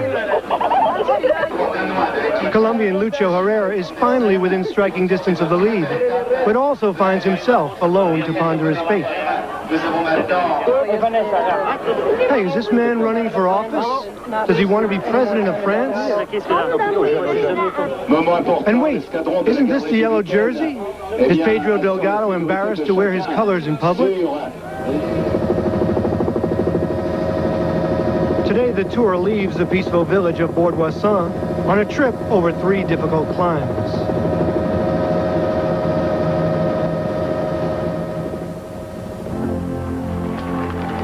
The 146 survivors of a remarkable Tour de France rolled out of the alpine village of Bordeaux, not knowing what the day held in store for them. Many just wanted to finish, but 2 wanted to win.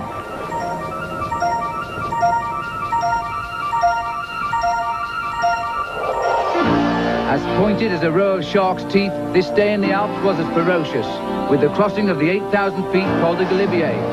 The 116-mile stage zigzagged across to the Col de la Madeleine, before finally coming to rest at the top of the punishing climb to the ski station at La Plaine.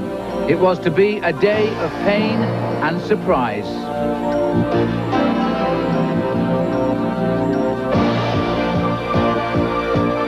The field was soon climbing the Col de Galibier, the highest peak of the race, with the front group already reduced to the familiar names of this great race. Stephen Roche second and searching for just 25 seconds to win back the yellow jersey from Delgado, while the Spaniard himself, now pedaling on his beloved mountain terrain, has other ideas as the field climbs the highest peak.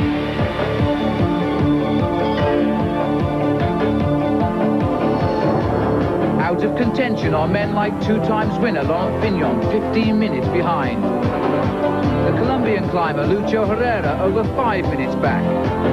This battle now is between 2 men, Ireland's Stephen Roche and Spain's Pedro Delgado.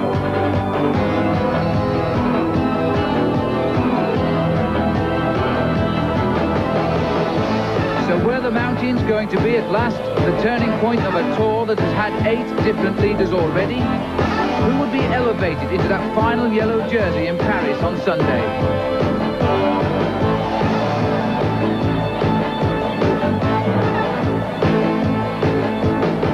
The crowds continued to flock to almost inaccessible places to watch for the answer, but it wouldn't come on the Col de Galibier, where the leaders climbed over the top together.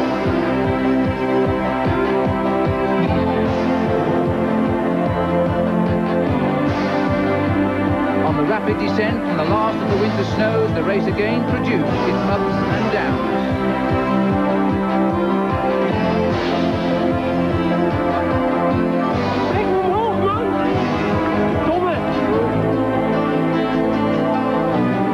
Delgado in yellow led Roche, who was anxious to keep him where he could see him.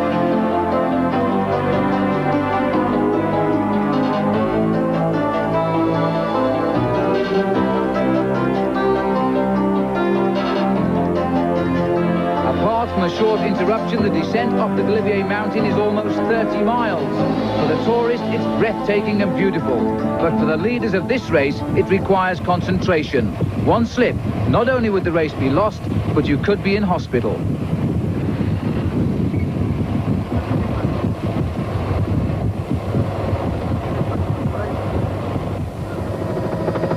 The mountains on this side of the valley always miss the strong sun, so the snows of 7 months give again a moonscape appearance. The dangers are real, and Laurent Fignon overshoots a corner, and only bushes save a long fall to the valley below. But who's going to collect the bike?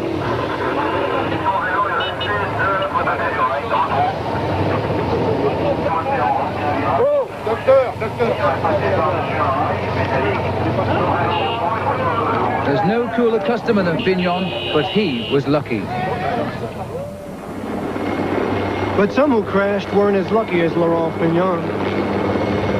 After 22 days and 2,000 miles of high-pressure racing, exhaustion can lead to a small mistake, and the smallest mistake can lead to disaster. Such was the case with Erwin Nijbauer. The Dutch rider crashed on the day's first climb and was forced out of the race, taken to the hospital by helicopter. His small mistake in a dark mountain tunnel ended his chance of finishing the race. The Tour de France is not always about the yellow jersey. In the valley, but before the climb of the 6,500 feet Col de la Madeleine, Roche was in attacking mood. He was thinking of taking back his 25 seconds needed for the yellow jersey. No one would expect an attack on the flat this day. Further back, Delgado was more interested in taking on food for the climbs to come.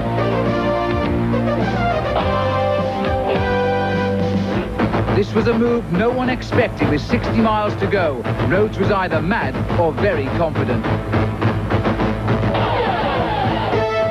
Behind, the important actors in this play clearly thought he was mad. And to a man, they fueled up for the chase.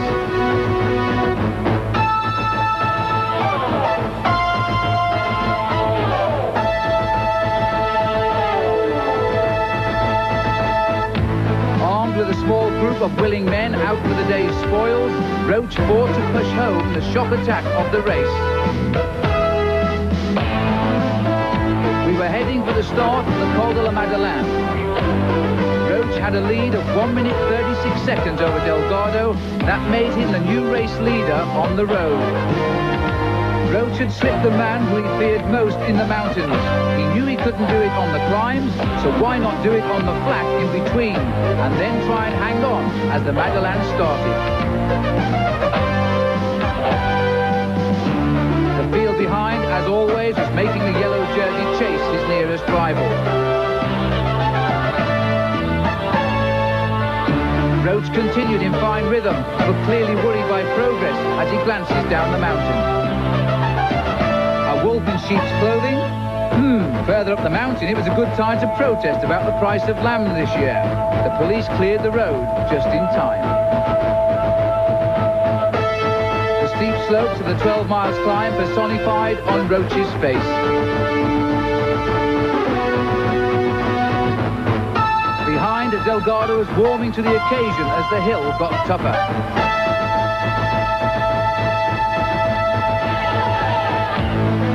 Below was Delgado's group, and above him was the group of Roche. They could see each other. Over the top of the climb, Roche was still clear with a long descent to come before the last mountain to the finish. While Delgado and his select group of chasers were still coming up, but continuing to narrow the gap.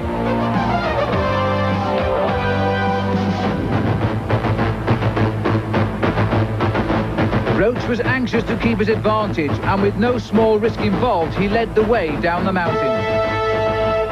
At the summit, Herrera is next over, but the group is concerned, and Delgado also looks worried.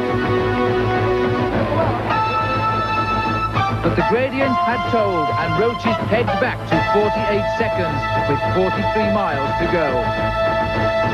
With the last 10-mile climb to come, Roche seemed to be committing suicide. His gamble was failing. Would advantage soon be Delgado? With the Tour strongmen still around him, Delgado has the help he needs, but the unexpected chase is a sobering thought. But after a chase of almost 30 miles, the strong men have the fugitives in their sights as they work their way through the second feeding station of the day. Roche had gambled on slipping Delgado on the flat, but it was a gamble that failed, and he stays in second place overall as the leaders regroup. So to the last battlefield this day, the drunken slopes of La Plaine, back up to nearly 6,500 feet, and where the drama of this tour reaches a crescendo. The Phils and the Braves head-to-head today at 1. Men who refuse to succumb to their slopes. And with the stage ready for the last battle of La Plaine, Lucho Herrera was having his own problems just staying on his bike. The leaders pass him by as he will begin to move off. Roche was now back among them, his brave attack a failure. He now had to ask himself if he had the energy for this last climb.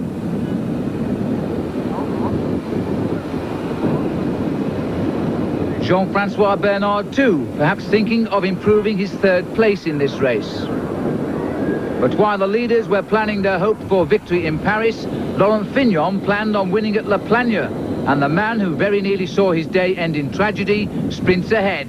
His 15 minutes deficit overall brings only a token resistance from the rest. He's caught only by Anselmo Fuerte, a Spanish climber.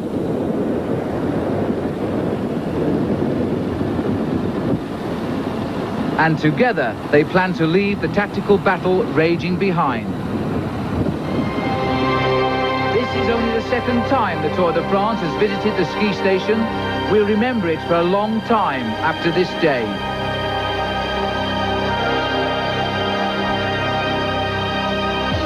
Pedro Delgado is a climbing specialist, and if he's to win this race, he must continue to improve his time advantage over Stephen Roche.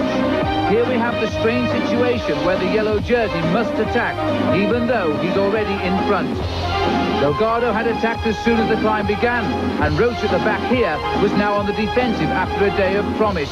He must be asking himself about the wiseness of his moves. Delgado was not interested in Fignon and Fuerte ahead, just in getting as far in front of Roche as he possibly could. He needed as much time as possible before this race left the mountains. He knew that if he didn't get it, the advantage would pass to Roche in the last time trial at Dijon. It looked good for Delgado as Roche suffered the pain that only this race can inflict. Even the Colombian climber Lucho Herrera was suffering on the road. He too usually loves best. Delgado was out to win the race here, and now he was at last playing all the cards he had been dealt. Was it a winning hand? With 6 miles to go, he led Roche by 50 seconds.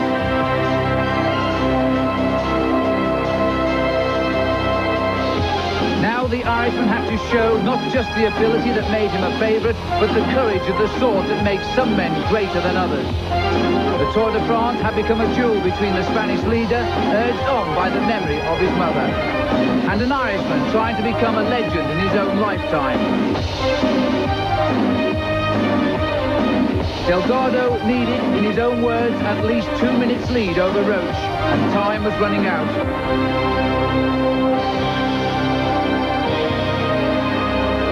Just like on top of Alpe d'Huez the day before, Delgado was gaining time on Roche.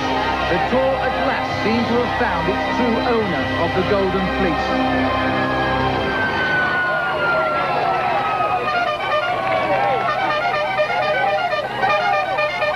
At the finish, and almost forgotten about in the race behind, Laurent Fignon was winning the stage from Fuerte. Some compensation for the former Tour winner, who was too far back this time to challenge either Delgado or Roche overall.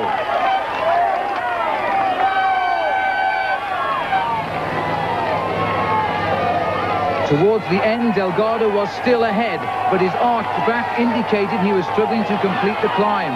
There were anxious glances behind, and although it seemed impossible, Stephen Roche was unbelievably fighting back from a lost cause.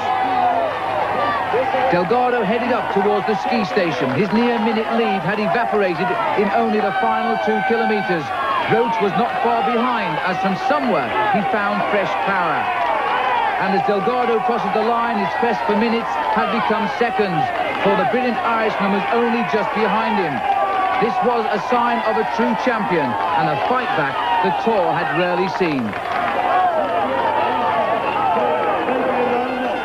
Roche arrived at the Col summit completely exhausted after an extraordinary effort that was necessary to stay in this race to Paris.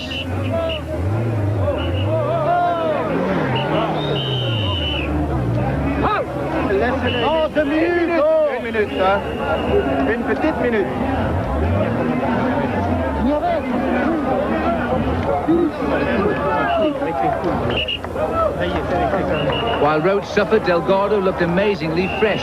He can only recall a lost chance.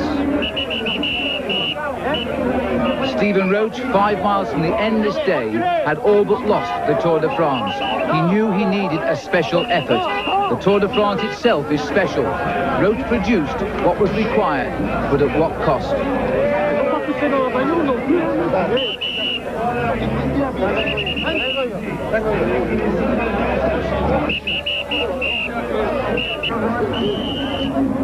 This had been a battle between two great athletes, and as yet, there was still no obvious winner.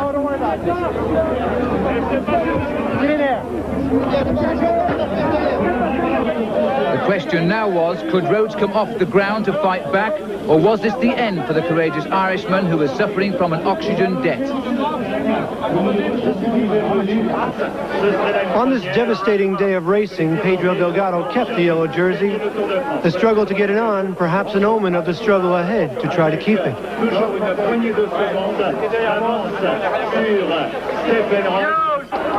As a result of his superhuman charge to the finish, Stephen Roche left the mountain wrapped in a thermal blanket. Roche's hospital stay was brief, but the questions lingered. Would he be able to come back with enough strength to mount a challenge to regain the yellow jersey? Or had Roche given too much of himself to the mountains?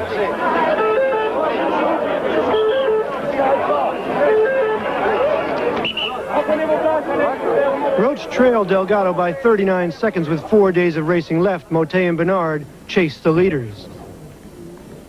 As for the American team, none were in contention. Alco was tops in the standings, while an ailing Andy Hampston was far behind. The next morning, Stephen Roche, his oxygen debt repaid, was back smiling and talking.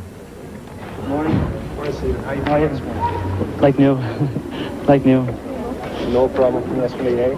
Just sore legs, but that's normal, I think. Will today be okay for you, or do you think you'll have an edge off? No, I think I'm a strong boy, yeah. There you go. There you go. 2 days later, Pedro Delgado was fighting both real and imaginary bulls. Roche had come back and trailed by only 21 seconds. The pair were ready for the final confrontation. A time trial in Dijon. We'll be back.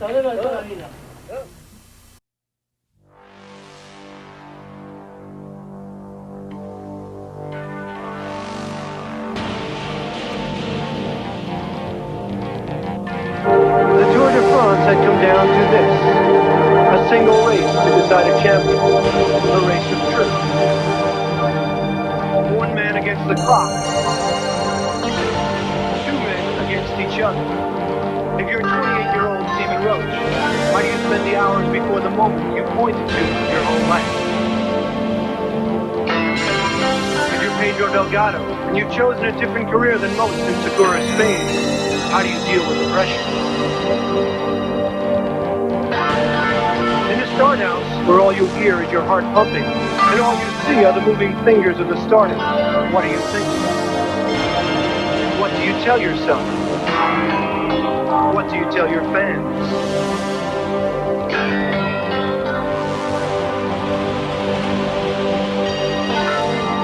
Stephen Roche bears the pressure of expectation. Today is the day he must take the yellow jersey. Pedro Delgado's pressure comes from the sheer weight of the jersey. He must defend it.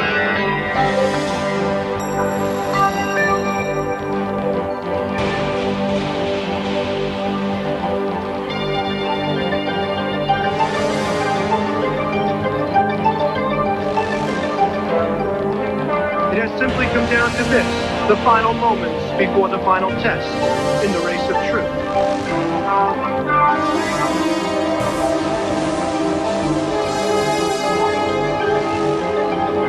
One man against the clock.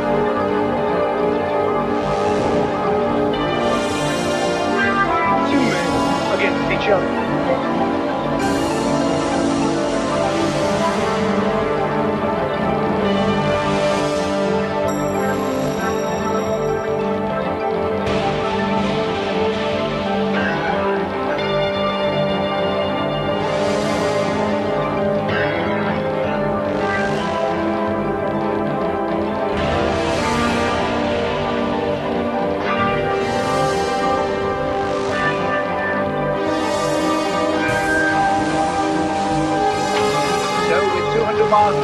the end of this great race, two men separated by the narrowest of margins know the answer will come soon as to which one will go to Paris in yellow. Pedro Delgado has everything to fear now. The mountains are behind.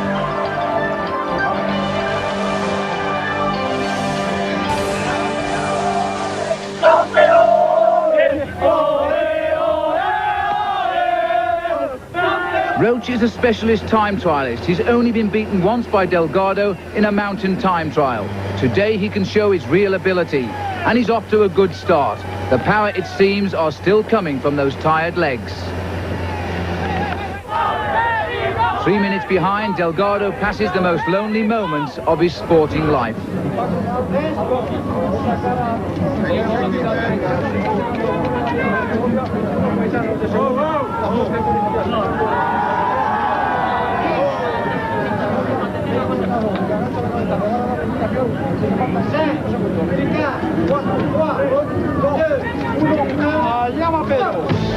Then he launches into his most important time trial, with few believing he can win it.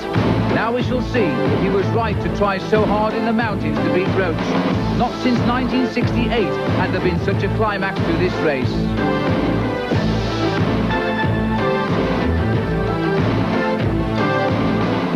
Driven on with thoughts of winning the greatest race in the world, Roche quickly finds the important rhythm along the lonely road. After 1 kilometre, he's 5 seconds ahead of Pedro Delgado, a fighter at the best of times, who still would not give up his yellow jersey easily. But the checkpoints were all saying he would by the end.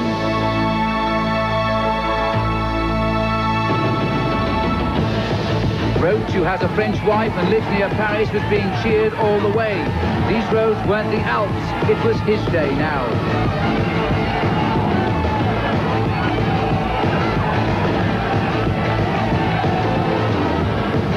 Delgado, his head down, wavering a bit, he tried to limit his losses.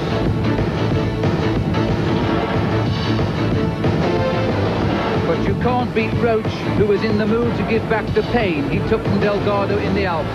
At 20 kilometres, he was already almost a minute in front.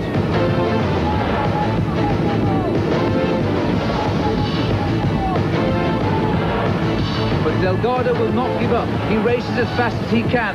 This race, full of surprise, could still deal a cruel blow to Roche.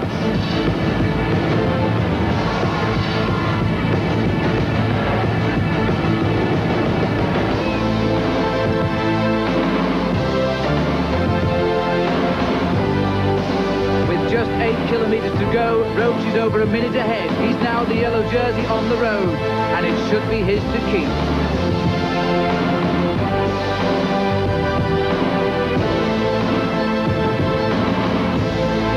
The skies are weeping for Delgado. After a week of brilliant attacking, he now seems to have given up.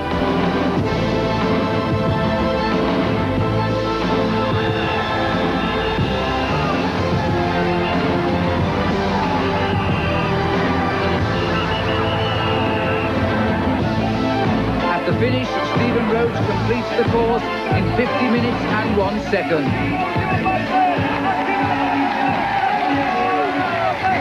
And now he has to wait for Delgado. His effort was over. Was it actually enough? Come on, I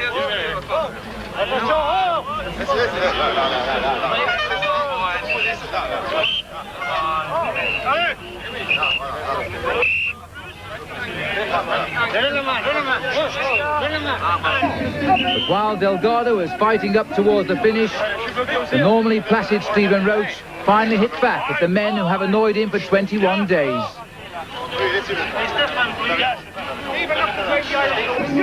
The Spaniard finished in 51 minutes and 2 seconds. It was all over for him. So at last, with a day to go, Roche is on top. Delgado is 40 seconds behind, and the rest many minutes. This is the happiest occasion for Stephen, but after so many surprise results, the emotion for wife Lydia, Nicola and Crystal is just a little bit too much. Stephen! And there's a special present for Mum as well. And we'll be back with the finish in Paris right after this. This is CBS. And so early today, the Tour de France was ready to come into town. The city of Paris was waiting for the arrival of 135 survivors on this, one of the most interesting races for many, many years. The yellow jersey of Stephen Roche. He wasn't under attack all day. He just came onto the Champs-Elysees to confirm himself as the man who would win the Tour de France.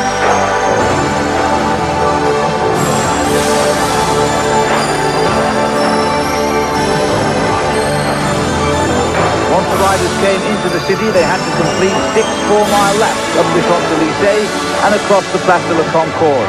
Not surprisingly, everybody wanted to win today's stage. With only 4 miles to go, 9 riders started to break clear of the pack, and in front of them all was the American Jeff Pierce for the 7-11 team.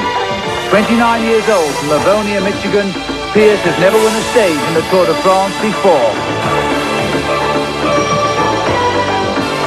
A year ago, it was an American in Paris who won the Tour de France, Greg LeMond.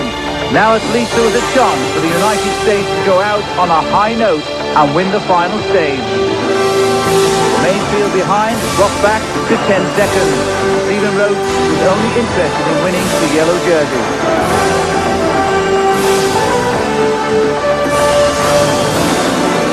Across the Place de la Concorde, Jeff Pierce glanced for the first time over his shoulder. He would see a gap of some 5 seconds for men chasing him home. Pierce swung into the home straight with 200 yards to go. The pack behind had splintered, and all the way to the line, Pierce was chased by the Canadian Steve Barra. The Tour de France was still making history. The first 2 riders to finish, Jeff Pierce from America, Steve Barra from Canada. The first ever 1-2 for North America in the Tour de France.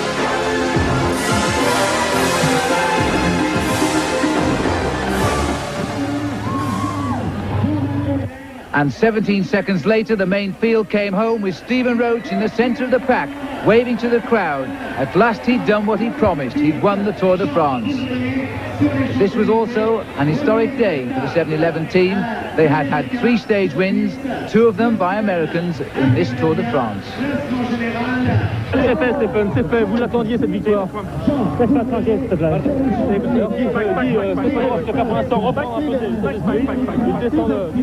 And so Stephen Roche of Ireland wins the Tour de France. The time 115 hours, 27 minutes, 42 seconds. Just 40 seconds in front of Delgado, with Andy Hampsten finishing 16th. The last American, Jonathan Bowyer, 98th, almost 3 hours behind. And on the podium, pulling on the yellow jersey, Jacques Chirac, the French Prime Minister.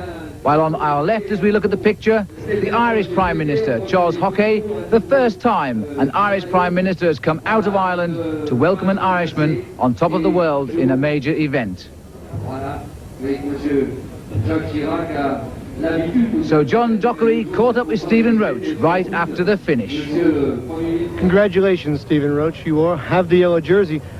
26 days, 2,500 miles. I mean, the torture out there. Can you tell me about it? I think it would take too long to tell you everything about it, but it's really to know what it's like, or to imagine what it's like. You have to do it, or you have to know an awful lot about cycling, because you go from 0 to 2,000 meters, back down to 0 again, up into the mountains again. You go through good weather, bad weather, hail, rain, and snow. You go through bad days, good days, sleepless nights, good nights. It's just a 3.5-week race with a bit of everything, and it's a survival of the strongest. But Stephen, I'm a man who knows a little bit about pain. I saw you on top of the mountain, collapse on your bike, yet you were able to recover. How do you do that? I think it's something that, I think it's one quality I possibly have in myself. I recover very, very quickly, and it's something which has always helped me in stage races all through my career. That's why possibly I perform better in stage races than I do in actually one-day races, because I can recover very quickly. Like at the start of the tour, I was possibly tired than I am now, because after the Tour of Italy, I was very, very tired. It took me a while to recover, and now wouldn't say I can do another Tour de France. Now you, my friend, won only moments ago, won the Tour de France. You have the yellow jersey. Has it hit you yet, what it means? Well, it actually hit me once when I was on the podium when they played the Irish national anthem, because it's a long time since I heard it, and normally you only play it on big occasions. So I think it must be a big occasion. This is definitely a big occasion. You are the first Irish winner ever. Yes, but I think it's that's not really the feat of the purpose. The feat of the thing, I think, is to win the Tour de France. First Irishman or whatever, it doesn't mean a thing really. But to win a Tour de France is something big in itself. What about next year? Some unfinished business? Greg LeMond wasn't here this year. When Greg is there, it's one race. When I'm there, it's a different race. When Hino was there, it's a different race. And the race, the riders will make the race with ifs and buts. If Greg was here, Greg wasn't here. You know, he can do a lot of things. This year, Greg wasn't here, and I won. Maybe Greg will be here next year. Maybe he still won't win. You never know. You just got to take the race as it is. There were 207 competitors, and I won. So that's all you got to look at. Stephen Roche was here. Congratulations. Thank you very much. Hello, Greg.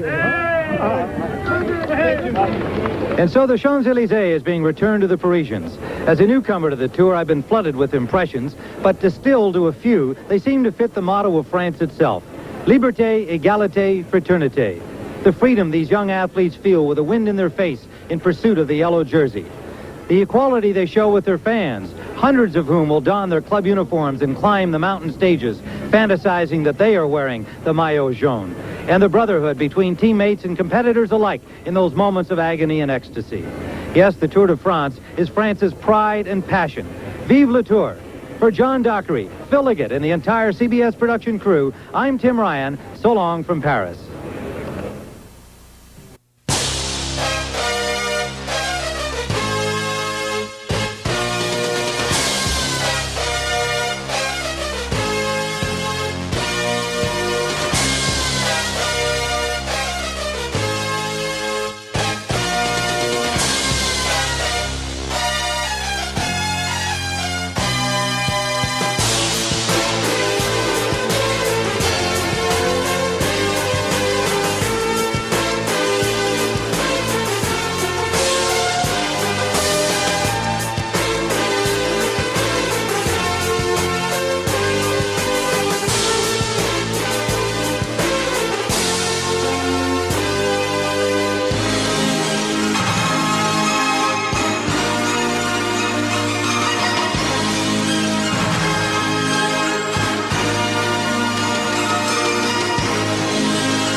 United can show you the old Hawaii where time takes a rest.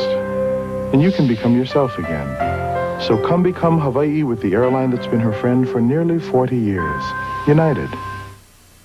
Monday. I want to know what killed him and who supplied it. A brilliant career that ended too soon. Who are you protecting, kid? Cagney and Lacey. This is CBS. That does it for today's adventure. If you're new here, please subscribe. Take it one step further and ring that notification bell. And if you enjoyed today's video, please give it a big old like and a thumbs up. It lets me know you care. I'll see you in the next video. Ride on.